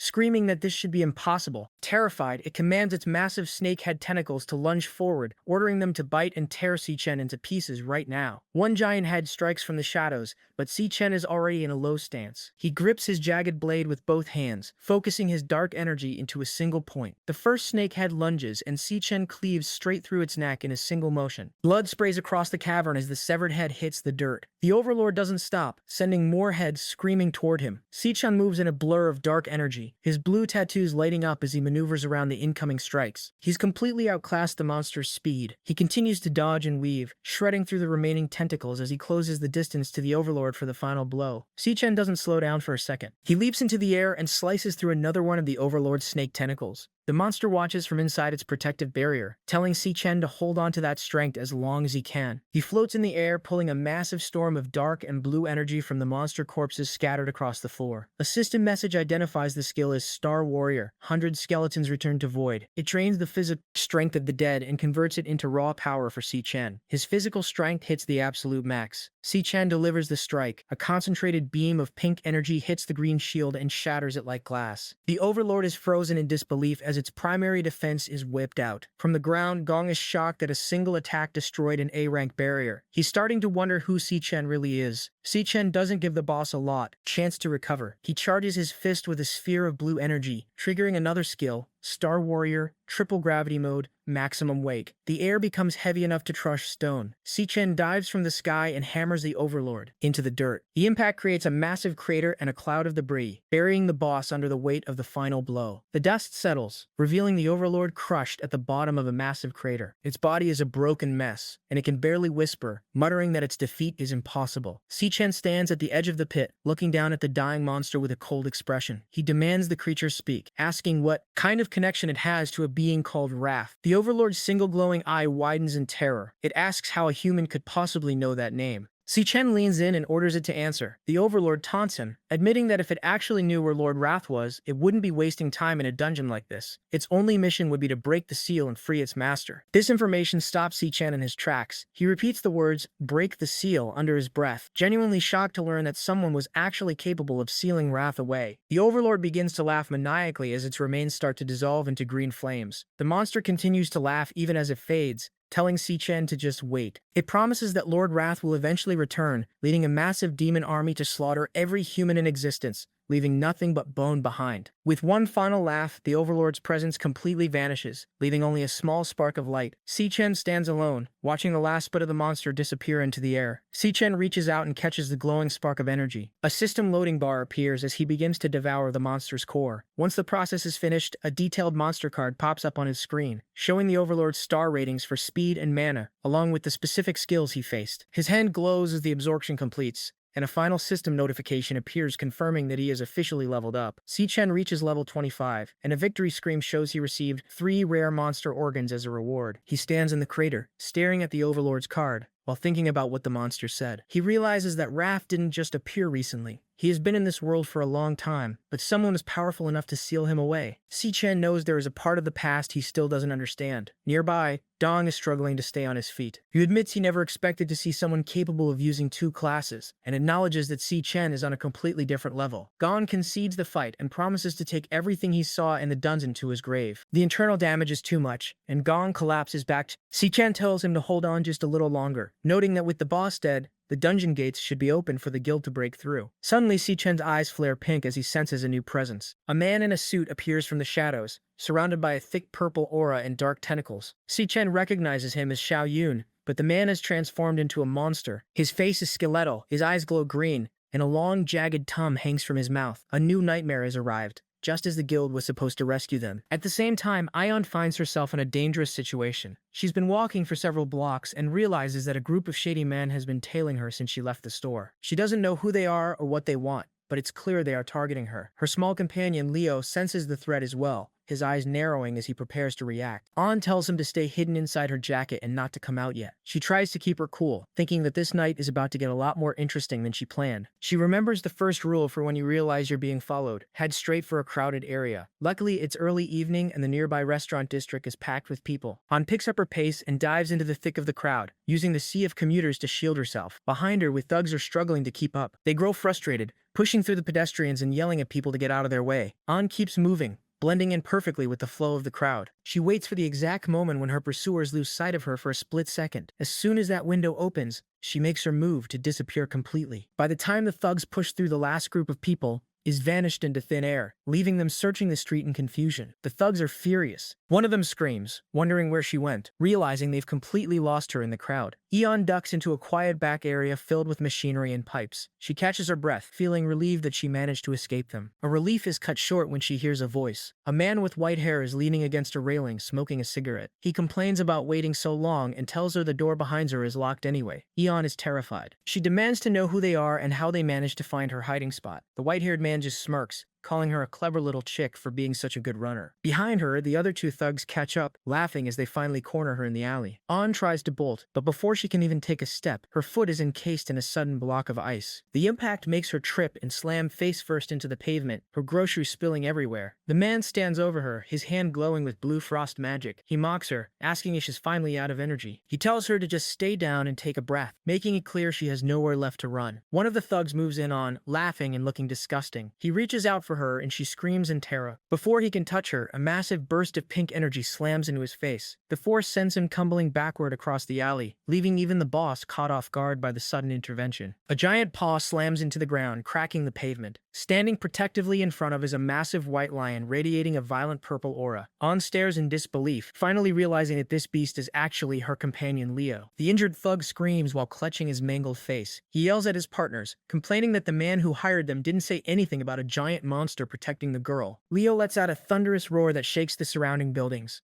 One of the thugs refuses to back down and charges forward with his fists glowing with yellow energy. Just as the clash is about to happen, the purple flames vanish. Wheel instantly shrinks back down into his tiny fluffy form. He spins around looking completely dizzy and exhausted before collapsing onto the ground. An calls out his name, stunned by how quickly his transformation ran out of power. An picks up the tiny exhausted Leo, asking if he's alright. Xiaoyun isn't impressed by the line's short transformation, noting it didn't even last 10 seconds. He begins to walk toward as dark thorny tentacles sprout from his glowing green arm. The vines surround, pinning her in place. Xiaoyun tells her not to waste any more of his time. He looks her in the eyes and gives her a final ultimatum. Either she takes off the artifact herself, or he'll do it for her. Just as things look hopeless, a pink eye flashes in the air. A system message for a beast trainer class appears, activating a skill called Beast Bond, Astral Path. Saichin suddenly teleports into the alley in a burst of pink light. He delivers a massive strike straight to Xion's face, sending the leader crashing through a nearby wall. The impact is so powerful that completely levels the brick structure and sends the other thugs stumbling back. Xian turns to apologizes for the delay, saying he got held up by something and it took longer than he thought it would. Xian stands firmly in front of his presence, completely shifting the energy in the alley. Ayan is still shaking, calling out to him, wondering how those thugs managed to track her every move. She warns him that these aren't normal criminals. They're all awakeners with dangerous powers. Kaochin doesn't look worried at all. He tells her to take a deep breath and stay calm. He gives her a reassuring look, promising that everything is under control now that he's arrived. Xiaoyang isn't staying down for long.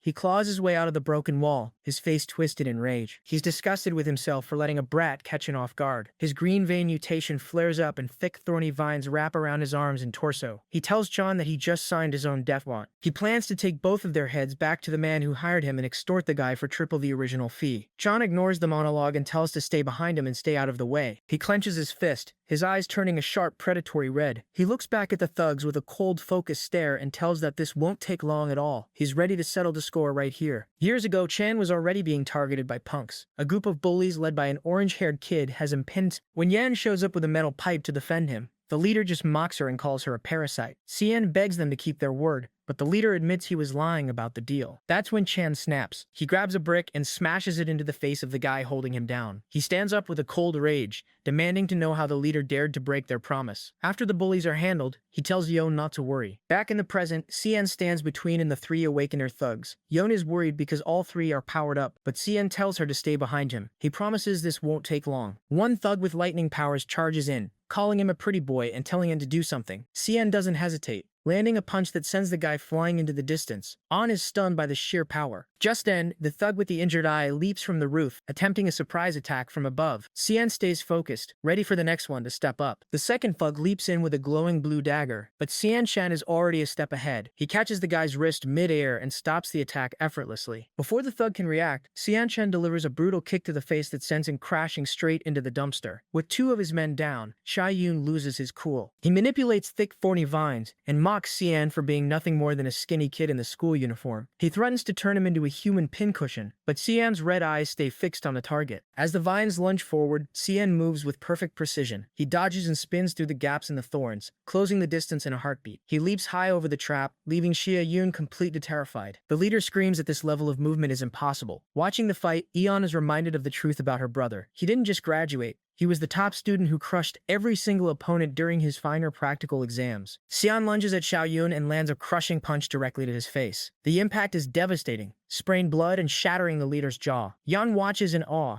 realizing her brother isn't just a normal awakener. He is at a level far beyond everyone else. Xiao Yun's body is launched high into the air from the force of the strike, before he eventually slams into the ground, completely broken. The other two thugs are also out for the count. One slumped against the dumpster and the other bloodied on the pavement. The entire fight ended in seconds. Sen turns to and tells her to take Leo and head home first. He calls the thugs clowns and says he will take them to the police station himself before meeting her back at the apartment. Ion agrees and heads off while clutching her pet. Later that night, Shai-Yun is shown bloodied and barely conscious. Realizing too late that the skinny kid he tried to extort was a monster in disguise, the thugs wake up tied to a pillar, terrified and confused about how they got there. Their heads feel like they're splitting apart from the earlier beating. Scene isn't interested in their whining. He asks if they belong to the Black Mountain Guild. He knows their type don't move unless there's money involved. So, he demands to know exactly who hired him to target his sister. Cha Yun, despite being bloodied and broken, tries to stay tough. He knows that in his line of work, smitching means he can never show his face in the industry again. He refuses to say a word. Si-Chin realizes that talking nicely is a waste of time. It looks like he'll have to use the hard way. He closes his eyes as a system message appears. Loading. Switching class. A dark, jagged aura begins to swirl around him, reflecting the power he just devoured from the dungeon boss. The class switches instantly. Sek is now a level 25 soul mage. He's draped in a long, tattered cloak of dark energy, looking completely different from the lightning assassin he was moments ago. The system displays a detailed profile of his new form. His stats are overwhelming with strength, speed, and soul power all maxed out at 5 stars. He now has full access to the Overlord's devastating moveset. He can use Nidra to crush a person's mind, the Avicii waveform for pure destruction,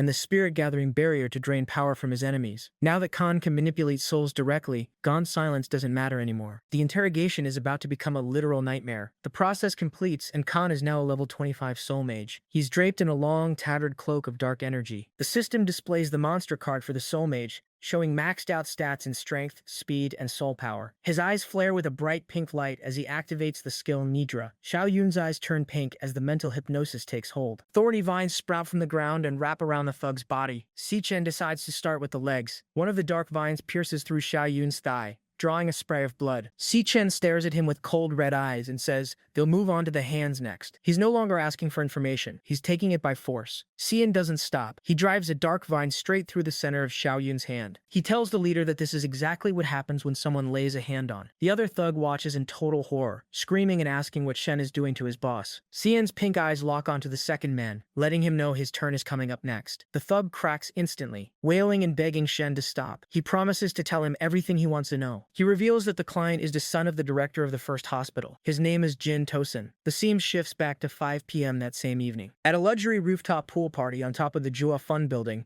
Jim Tosin is lounging with a drink and several women. His friends walk over and start poking fun at him. They ask if the rumors are true that he actually got rejected twice by the same girl. They laugh about the most popular guy in school being unable to get a simple high school student. They wonder what happened to the legendary Heartrod. Jin smiles for his friends, but his internal thoughts are filled with rage. He's humiliated that he was made to look like an idiot twice in a row in front of everyone. He stares at his drink with a cold expression, swearing that by the end of the night, she's going to regret every second. Jin Yo-sin is fed up with the noise and heads toward the restroom. He tells the people around him to stop following and that he's just going to use the bathroom. He stands at the urinal, letting out a long sigh as he tries to shake off the humiliation from earlier. While he's there, the lights overhead begin to flicker and buzz. He grows even more irritable, cursing the shitty lighting and feeling like everything is working against him tonight. He turns around to leave but freezes in place. Xian has appeared silently right behind him in the dimly lit room. Enveloped in a dark aura and with his eyes glowing a sharp predatory red, Xian stares him down. He asks point blank if he is Jin Twin. The hunter has finally tracked down the man responsible for the hit on his sister, and Jin is now cornered with nowhere to run. In the security room of the Jofon building, 2 guards are taking a break. They complain about how the rich kids on the top floor have rented out the entire level again, acting like they own the place. It's no surprise to them that all the security cameras in that area have been manually turned off. One guard sighs, frustrated that some people have enough money and power to just ignore the rules whenever they want. The older guard leans in and tells his partner the real reason the cameras are dark. He's heard rumors that the women at these parties aren't there because they want to be. Many are tricked, lured in under false pretenses, and then trapped. He mentions a horrific story about a high school student who was abused so badly by the group that she eventually took her own life. To keep the scandal from breaking, the parents were simply paid off with a massive pile of money to bury the truth. The guard warns his partner not to let the expensive clothes or handsome faces fool him. He says that behind those locked doors,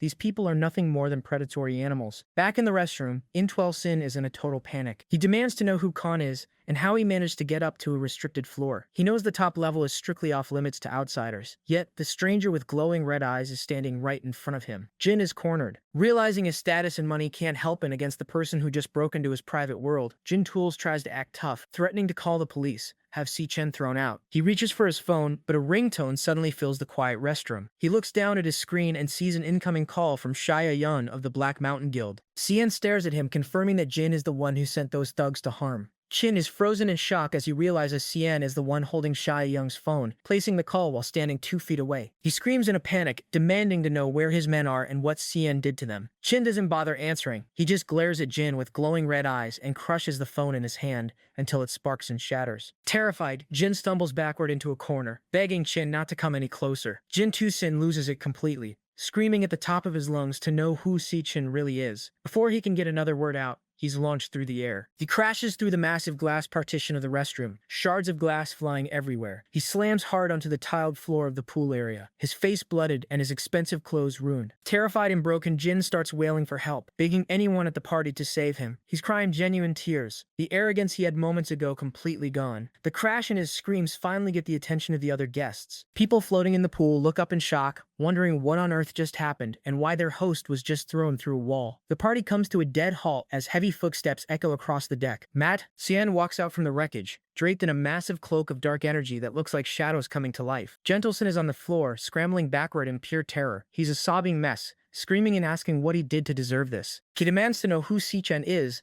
and why he's being targeted. Cien doesn't say a word. He just keeps walking forward, his eyes growing with a cold, predatory light. Jin realizes he's trapped and tries to use his status as a shield. He yells that his father is the director of the first hospital and has enough power to crush anyone. He warns that if Sichan touches him even once, his father will have him buried alive. He's completely hysterical now, throwing out empty threats as the shadow of the soul mage looms over him. Cien leans in, his eyes glowing with the pink light of the Nidra skill. He coldly tells Jin to shut up. In an instant, Jin's eyes flare with the same light as the mental hypnosis takes absolute control of his mind. The spoiled director's son is reduced to a hollow shell, unable to speak or resist. Chek looks down at the shards of broken glass littering the floor. He gives a calm, chilling command. Now pick it up. Jim's hand moves involuntarily, his fingers trembling as they reach for a jagged, razor-sharp piece of glass. He's no longer in control of his own body. As the lesson continues, the truth becomes clear. Pure evil isn't just something found inside a monster dungeon. It lives right in the middle of society, blending in with everyone else every single day. Genie was seen has spent his life using money to commit whatever crimes he wanted. In his past, he and his friends were seen drugging a helpless girl with pink pills. When she eventually died with a shard of glass in her hand, Genie used his father's status as a hospital director to bury the truth. He ordered the reports to be forged,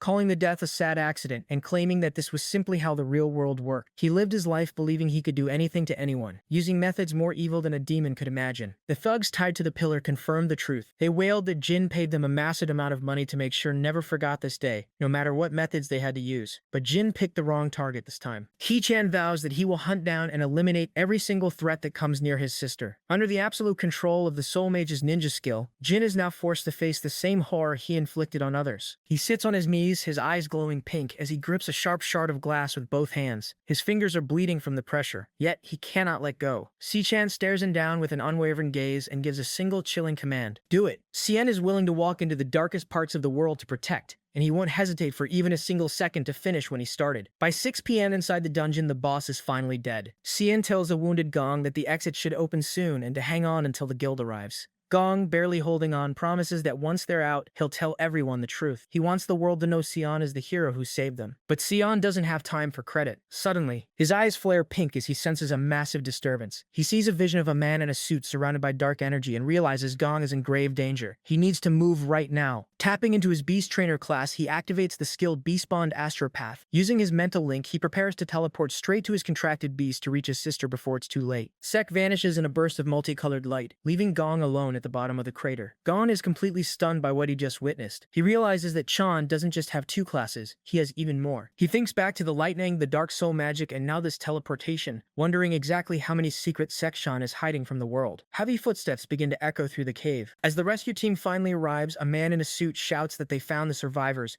and tells the medics to hurry up and get inside. Dong slumps against the rocks, exhausted and bleeding. As the medical team rushes toward him with their supplies to provide emergency aid, medics rush into the crater shouting for bandages as they scramble to stop Gon's bleeding. An official in a suit approaches, telling Gon that surviving a B-rank boss like that is a literal miracle. Nearby, the examiner is stabilized, still mumbling about the massive swarm of monsters that nearly wiped them out. The official suddenly looks around and realizes someone is missing, demanding to know where the kid named Si-Chen went. When a guard reports that they can't find any trace of him, the official assumes he got terrified and ran away, ordering the men to search the entire area. He's furious, blaming the inspection unit's incompetence for Gong's injuries and promising to get them all fired once they leave the dungeon. Don just listens in silence, thinking to himself that everyone has it completely wrong. To him, what he witnessed Si-Chen do was absolutely perfect. High above the scene, Gong's father watches the rescue unfold with a cold, unreadable expression. Gong's father is already spinning the story for the witnesses. He explains that things went sideways during the trial and the instructors were taken down by monsters. He tells them that just when all hope was lost, his son Gong stepped forward and saved the day. He laughs to himself, thinking this scenario couldn't be any more perfect for their family reputation. Dong stares at the ground,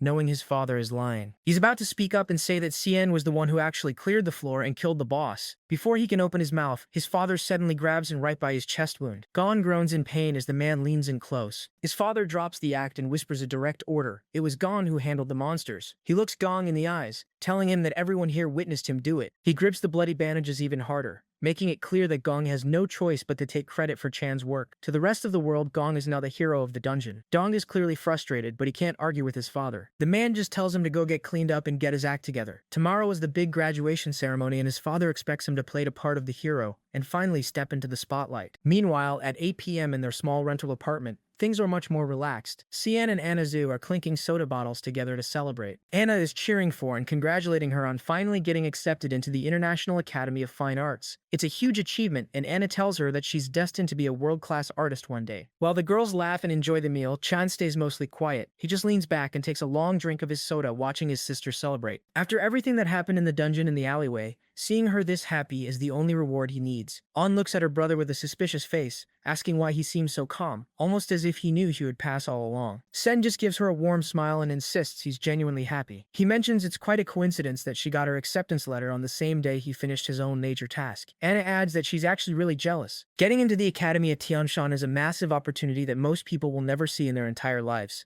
Yan's expression turns a bit somber as she thinks about the reality of it. She mentions that Tianshan is very far away and worries that the cost of living there will be way too expensive for them. Sichen sets his drink down and tells her to stop worrying about things like money or distance. He looks her in the eye and reveals that once he graduates, he's going to be working in Tianshan as well. The news completely floors both girls. Anna jumps up, shocked by the revelation. She explains that the organizations in Tianshan are elite guilds that only recruit the absolute best of the best. She demands to know how he managed to land a spot in a place like that. Cien just remains calm, keeping his secrets to himself, while the girls struggle to process the news. The mood is high as Anna and celebrate the fact that they'll all be going to Tianshan together. Cien watches his sister, feeling a deep sense of relief. He's determined that this time she won't ever have to give up on her dreams for the sake of anyone else. Later that night, Cien takes a shower and reflects on everything that's happened. The immediate threats against him have been dealt with, and his graduation requirements are finally complete. He thinks back to his arrangement with Dong in the dungeon. He's perfectly fine letting Dong take the official #1 rank, and all the glory that comes with it. All Sen wants is the $1 million reward money. According to their agreement, he'll collect that cash from Gong tomorrow. It's exactly the amount he needs to finally clear the massive debt hanging over their heads. As he dries off, he prepares for the next day, ready to secure his family's future once and for all. Sen sits in the dark, thinking about what the overload said. If Raph was actually sealed after coming to the human world, then finding him in Tianshan is his top priority. He realizes the stakes are getting higher every day. Before he heads out, he knows he needs someone he can truly trust to watch his back. He decides that tomorrow's graduation ceremony is the perfect opportunity to find that ally. Elsewhere,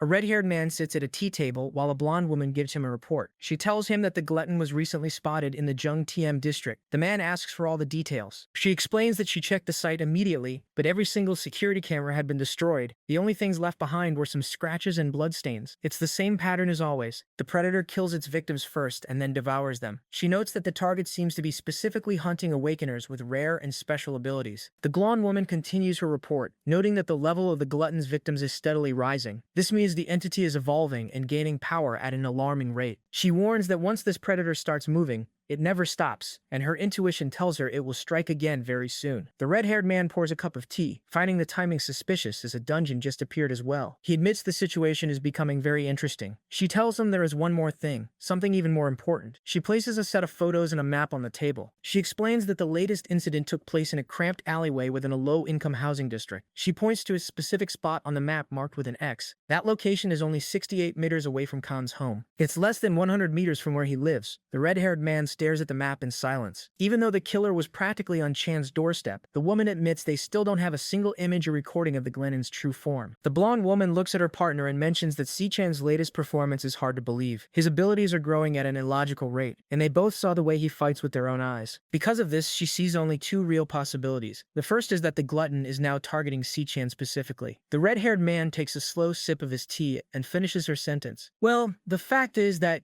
you will learn. He suggests the second possibility, that the glutton and Si-Chan are actually one and the same. A woman asks the principal if he is really going to skip the graduation ceremony. She reminds him that he raised these students with his own hands. The principal stays quiet and simply opens a bird cage in his office. He explains that all he did was provide a safe place for them to land while they were too weak to fly. Now that they've grown up, it's time for them to head out and find their own way. He watches the birds fly out the open window, but notices one bird is still sitting inside the cage. He looks down at it and asks if it still doesn't know where it wants to go. The scene shifts to June 26th. The graduation ceremony is officially underway inside a massive auditorium packed with students. Inside the massive auditorium, the students are amazed. It's the first time the academy has used a hall this big. But with all the major guild VIPs attending, they had to go all out. A student with glasses wonders how the special exam between Xian and Gong turned out since the school kept the results completely secret. He confidently brabs that Xichen definitely won by a landslide. This immediately ticks off a loud guy in the row behind him. He yells at the glasses kid to shut up, throwing a thumbs down and aggressively declaring that Xian doesn't stand a chance against Gong. The two sides start bullying each other, fiercely defending their favorites. Meanwhile, Gong's father gets a report from his subordinate. For this graduation ceremony, every major guild in the country is sent a representative, including the entire committee of the Imperial Guild itself. Out in the hall, the crowd erupts as the VIPs finally make their entrance. Guan Yuan and Daming, the legendary founders of the Imperial Guild, arrive and are greeted warmly, before being escorted straight to the premium seats at the front. Gong's father watches the VIPs take their seats, his mind focused on the upcoming Imperial Guild Committee election.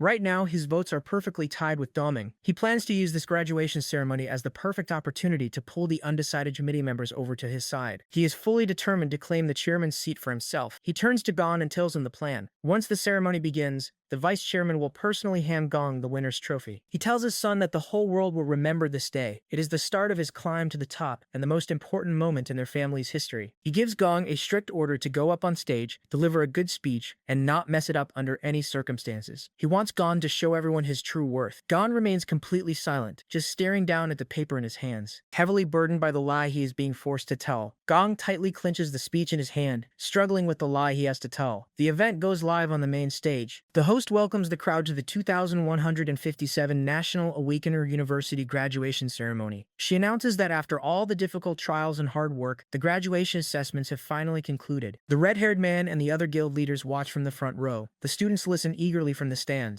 Dong sits quietly next to his smiling father, looking completely miserable. The host officially declares that the graduation ceremony has begun. The audience claps as the ceremony gets underway. Dong sits in the crowd looking tense. High up in the stands, Xichen sits by himself with his arms crossed, quietly watching the event unfold. On the main stage, the host announces that it's time for the moment everyone has been waiting for. She pulls the cloth off a golden trophy, ready to crown the ultimate winner of this year's final assessment. To present the award, she introduces the vice president of the World Guild Federation. The red-haired man from the front row stands up. His name is Carl Cavendish. The host announces that Vice President Carl will personally reveal this year's winner and present the award. Carl takes the stage to a round of applause. He thanks the Imperial Guild for the invitation, stating it is an honor to witness the country's next generation of talent. He then reveals a secret about the final exam that the public didn't know. The assessment was supposed to take place in a standard D-rank dungeon, but it turned out to be a highly dangerous B-rank dungeon in disguise. The entire auditorium is shocked by the news. Students and guild members start whispering, knowing that even professional teams struggle against B-rank threats. They wonder how anyone managed to survive. Carl holds up an envelope and explains that in the moment of complete hopelessness, one student stepped forward using raw skill and technique. This student achieved the impossible, taking down a monster rank far above their own level. Carl continues his speech, telling the crowd that this student defeated the B-rank boss entirely on his own, and Carl holds up in the stands that didn't take this for long. Up in the stands, Chachan watches quietly, resting his head on his hand without a hint of emotion. Carl declares this student the strongest graduate of his generation and the undisputed winner of the assessment. He finally shouts Gong's name. Golden confetti explodes across the auditorium as the crowd erupts in loud cheers. Gong stands up from his seat and buttons his suit jacket. Despite the massive applause in the spotlight, he remains completely silent and looks miserable, bearing the weight of the lie his father forced on him. Back in the crowd,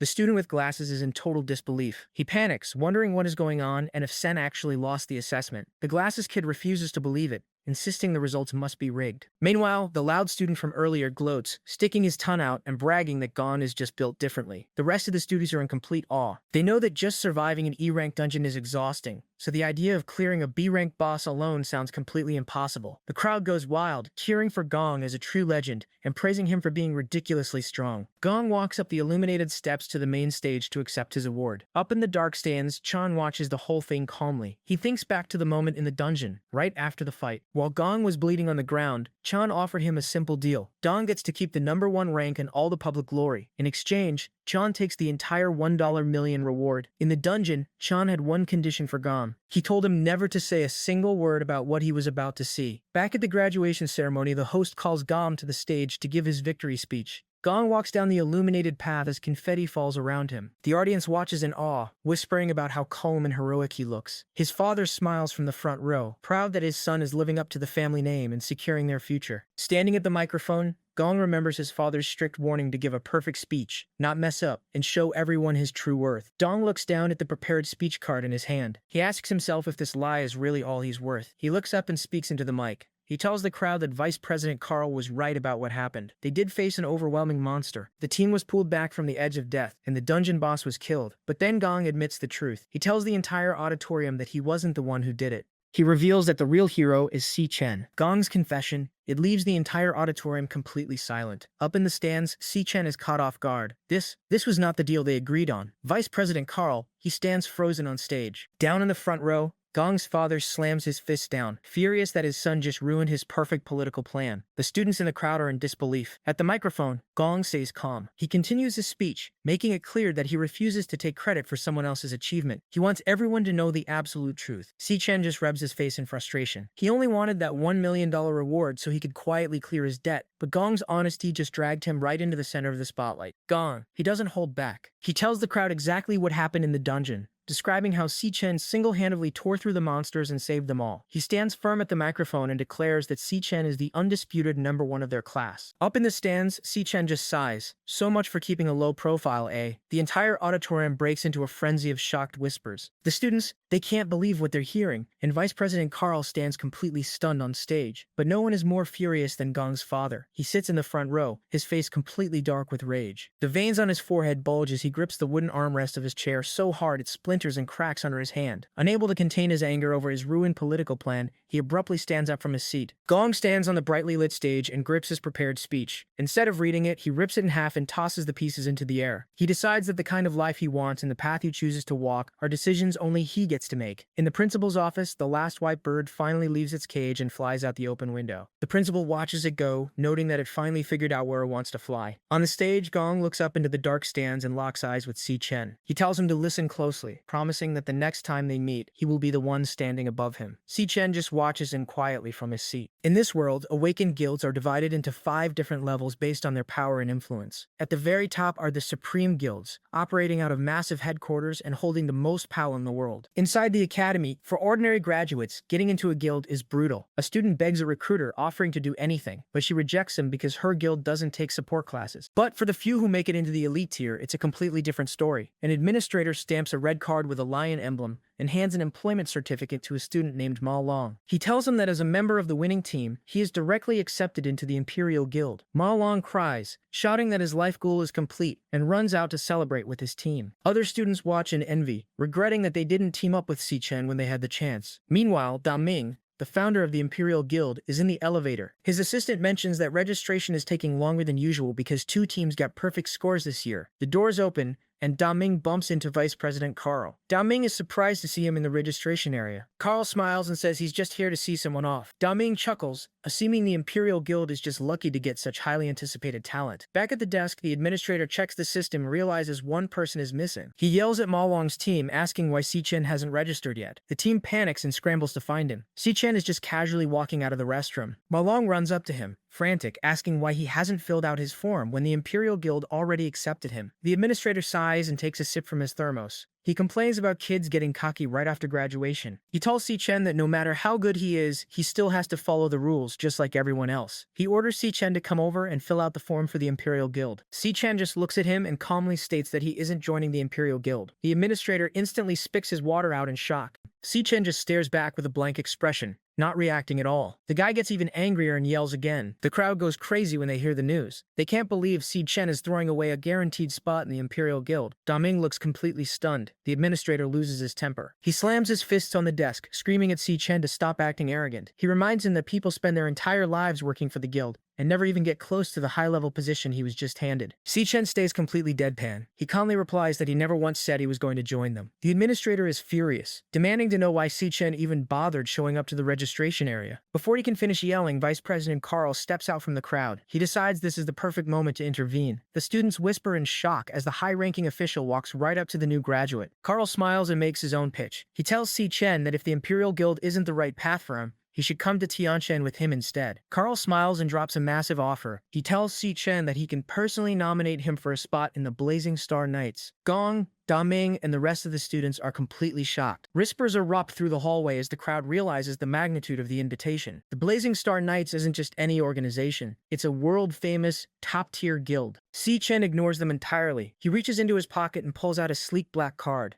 telling Carl that he already has a place to go. Carl looks at the card in silence. The loud students stare in confusion, but the administrator suddenly sprints down the hall, pushing past them to get a closer look. He grabs a black card, his hands visibly shaking as he recognizes the silver insignia. It is an exclusive pass to a top-tier guild. Sweating and completely stunned, the administrator just stares at it. Si-Chen calmly asks if his graduation paperwork can be processed now. The administrator can barely form a sentence, realizing the student he just judged is already tied to one of the most powerful organizations in the world. The administrator scans the black card into the system. The computer screen lights up with a crow emblem, officially confirming Si-Chen's membership. Si-Chen doesn't stick around to explain himself. He turns and walks down the hallway. Along the way, he passes Gong sitting on a bench. Dong glares at him, grinding his teeth in frustration. But Si-Chen just gives him a blank look over his shoulder and keeps walking. Da Ming, Vice President Carl, and the rest of the crowd watch in complete silence as he exits the building. He ignores all the stares and leaves the academy behind. Carl smiles, impressed by the bold rejection. Si-Chen turns his back on the Vice President and the rest of the stunned crowd. He holds up his black card, stating he already found the person he came here for. He walks straight over to Gong, who is sitting quietly nearby. Si-Chen stops in front of him and extends the black card. He calls out Gong's name and asks if he wants to join the Black Pro Guild. Dong looks up, completely caught off guard by the unexpected invitation. About a week ago, on June 17th, Si-Chen sits in a lavish room at the Mithril Exchange Market across from a man in glasses. Si-Chen tells the man he came to discuss two things. The first is his debt. He asks for one more week to pay it off, explaining that tying for first place left him 500,000 short of his expected payout. He takes a sip of water and moves on to the second, much more important issue. He looks directly at the man and reveals that he actually came from 10 years in the future. He explains that 10 years from now, the world is destroyed by a group of Demon King, and he is the last surviving Awakener from that timeline. He tells the man that the first Demon King to arrive is named Wrath. Wrath started the invasion with a massive shockwave that tore the world to pieces. Si-Chen then explains that during this disaster, a businessman named Xingji stepped forward and donated a special piece of equipment he built himself, an item known as the Calming Stone. Si-Chen explains that the Calming Stone saved countless lives by neutralizing Wrath's waveform attack, buying humanity enough time to fight back. Hearing this, Xingji stands up in complete shock. He confirms that he designed the Calming Stone specifically to defend against wave-type magic, but he is stunned because the device is currently nothing more than a concept in his head. He starts to realize Si-Chen might actually be telling the truth about coming from the future. Si-Chen looks at him and tells Xingji to come work for him. The scene shifts back to the present on June 26th at the Mithril Exchange Market. Xingji tells Si-Chen that his debt is officially paid in full. He opens a display case holding Si-Chen's massive jagged sword, which is emitting a purple aura, and tells him to take his weapon back. Si-Chen agrees. Si-Chen hands over a bag of materials he collected from the dungeon to cover his interest. Xingji opens it and finds a blade arm mantis arm and a purple monster core. He is impressed and tells Si-Chen that the loot is great and he never disappoints. Xingji then asks about Si-Chen's application to the Black Crow Guild. Si-Chen calmly replies that he got rejected. Xingji is surprised and assumes this means Si-Chen's trip to Tianshan will be delayed. Si-Chen corrects him, saying he is actually moving his plans forward. He explains his new 3-step plan to Xingji. First, he will build his own guild from scratch. Second, he will level it up to gain access to higher tier dungeons. Third, he will head to Tianshan and hunt down the specific dungeon where Wrath is hiding. But Si-Chen admits there is one thing he failed to calculate. He looks at Xingji and reveals that Wrath might already be active in this world. Xingji is completely shocked by the news. Xingji slides a small MP3 player across the desk. The device emits a visible wavy aura. He asks Si-Chen if this will help, explaining that it plays a pop song written by a friend, but he specifically encoded it with beta frequency waves. He tells Si-Chen that this is the most effective defense he can make right now. Si-Chen looks surprised. He asks Xingji if he really managed to put all of this together in just 1 week. Xingji pushes up his glasses and replies that if the future is truly going to be destroyed like Si-Chen warned him, he had to take it seriously. Xingji explains how he plans to distribute the counter-frequency. He contacted a superstar named Michael Bruno, who will perfect the track and release it as his new lead single. With his influence in the music industry, the song will spread everywhere within a week. Xingji recalls Si-Chen telling him that these beta waves are the key to suppressing Wrath's alpha wave attack. Pushing up his glasses, Xingji admits that if the future really is facing destruction, then building this defense is the most meaningful work he has ever done. He suddenly remembers he has one more item for Si-Chen. Activating his glowing blue storage ring, Xingji pulls out a high-tech watch. He calls it a Demon King radar, a device he reverse-engineered himself. He explains that if it ever detects the energy of an S-rank demon or higher, it will immediately trigger an alarm and lock onto the exact location. Xingji pushes up his glasses with a frustrated sigh. He admits that he wishes he could become an Awakener too, believing he could make a real difference in the fight, but he knows he doesn't have the power. Si-Chen looks at him and tells him he has already done more than enough. He tells Xingji to leave the rest of the work to him. Internally, Si-Chen thinks about the threat ahead. Wrath is the first Demon King to appear, and the information he has about the monster is still far from enough. He just hopes nothing else goes wrong from here on out. At 8:30 p.m., heavy rain falls outside the first hospital of Zhangtian district. Inside a hospital room, Jin Tuol Sin, he's strapped into a straitjacket with bandages wrapped around his head. His mind is completely broken. He laughs uncontrollably and barks like a dog, even calling himself a dirty mutt. His father, the hospital director, stands over the bed, just sweating and shaking with anger. Seeing his son reduced to an animal, it just makes him snap. He screams, demanding to know who did this to his boy. He turns to a group of people standing in the shadows of the room. He calls them the top A-rank awakeners in the country and gives them a direct order to find out what happened. He tells them he doesn't care about the consequences or the methods they use. He just wants the person responsible found and made to pay. One of the assassins, a pale man holding an umbrella with a glowing purple handle, he smiles. He accepts the order and promises to bring the target's head back before the day is over. The pale assassin pulls a glowing purple blade from his umbrella, accepting the job. Suddenly, the entire hospital room starts to shake. The tremor catches everyone off guard. Before they can even react, a massive pressure fills the air. The hospital director is completely overwhelmed. He drops to his hands and knees and just vomits on the floor. The A-rank assassins feel the crushing weight just as much. The large man with an eye patch struggles to breathe, noting how heavy the air has become. The pale assassin grips his weapon and warns the group that there is something incredibly strong right outside their door. Out in the red-lit hallway, heavy footsteps echo. A dark, herd silhouette walks straight toward their room. The female assassin readies her glowing blue claws, and the man beside her aims his guns at the closed door. They listen as the heavy footsteps stop right outside. The door swings open, and a large clawed foot steps into the room. A tall, horned silhouette stands in the doorway under the red emergency light. The assassins freeze as they get a clear look at the monster's glowing red eyes and jagged teeth. The creature chuckles and says it looks like it's finally time to eat. A system text appears, identifying the monster as, in this world, awakened powers come in all kinds of classes, but the big five everyone has heard of are the 5 core classes. First is the warrior. This class soaks up the hits and leads the charge, smashing the ground with massive waves of pink and purple energy.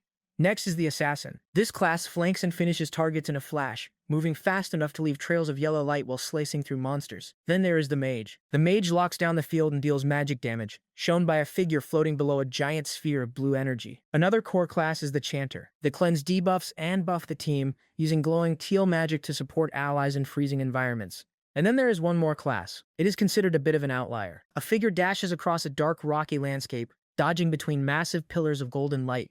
This specific class basically throws defense out the window entirely. A blinding flash of yellow light buzzes and expands rapidly. Si-Chen charges straight ahead, his face completely serious and focused as he moves in for the attack.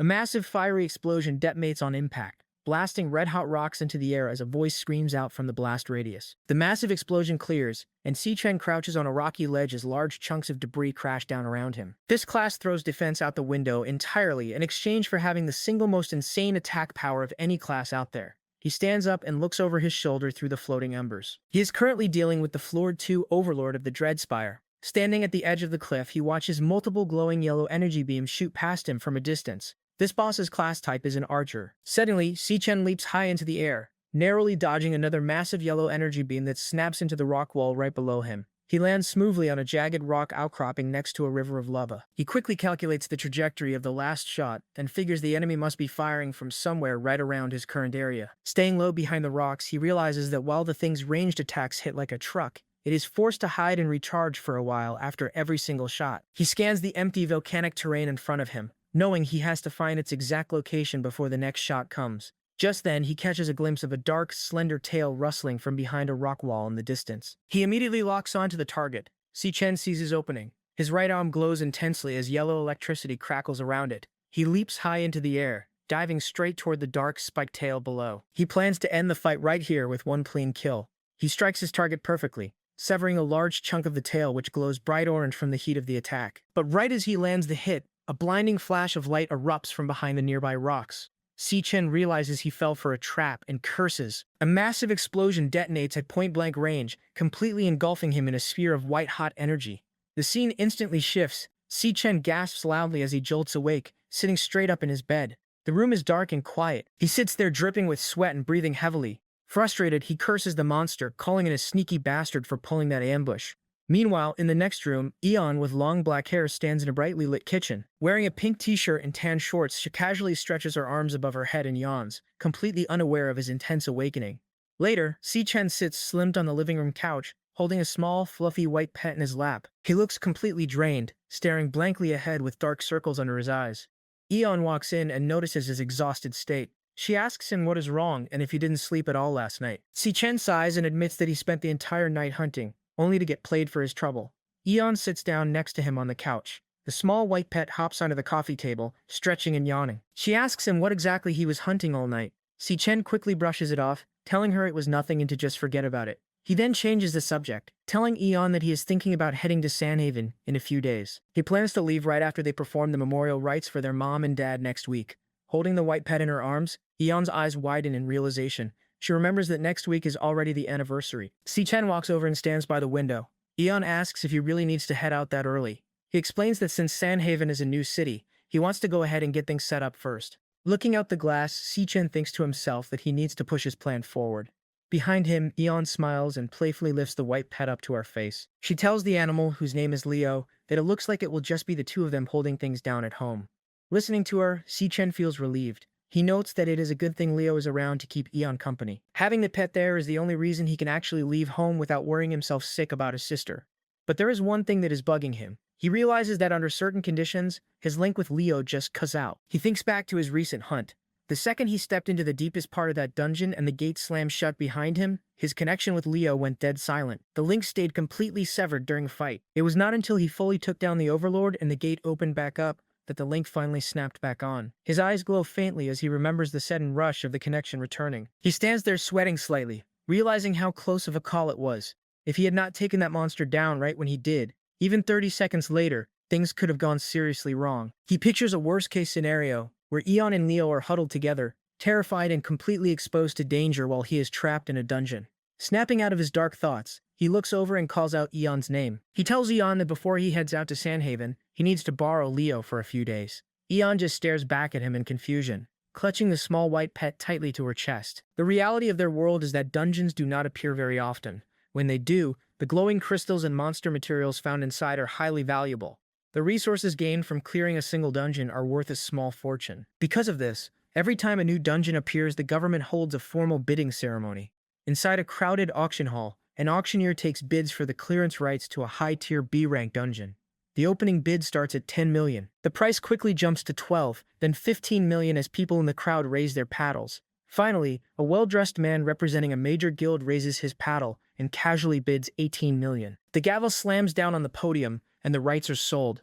The good dungeons always get scooped up by the big guilds almost instantly. What is left over, the low-value scraps and small-time dungeons, gets tossed to the public. The cover is bad. Civilian crews are left to fight over these leftovers. In a dimly lit room, a civilian crew is dealing with this exact problem. A man with goggles sits at a desk smoking a cigarette, reviewing some paperwork. A large combat knife is stuck in the table right in front of him. He complains about putting in so much hustle just to secure one lousy D-rank dungeon. A woman standing behind him wearing sunglasses and holding a baseball bat tells him to stop complaining. She reminds him that anything decent is gone before it even reaches the public board, and tells him to be grateful since they haven't had any work in months. The man sighs, leans back in his chair, and tells her to go find one more body to round out their team. He asks if she knows the drill. The woman walks out of the room with her bat resting on her shoulder, assuring him that she has it memorized. Outside, the woman with the baseball bat shouts to the crowd, advertising a D-rank dungeon run and looking for one more warrior to join her team. By government rule, every dungeon run requires a minimum of 2 awakeners. Because of this, the awakener talent market became the go-to spot for unaffiliated fighters who never made it into a real guild. It is the only place for them to team up, grind levels, and scrape by. An older balding man approaches the woman, sweating nervously. He hands her a paper identifying him as an E-rank chanter. Eagerly, he explains that he can heat up his teammates' weapons and boost their attack power. The woman instantly rejects him. She shoos him away, shouting that she specifically asked for a warrior and has no use for a weak support class.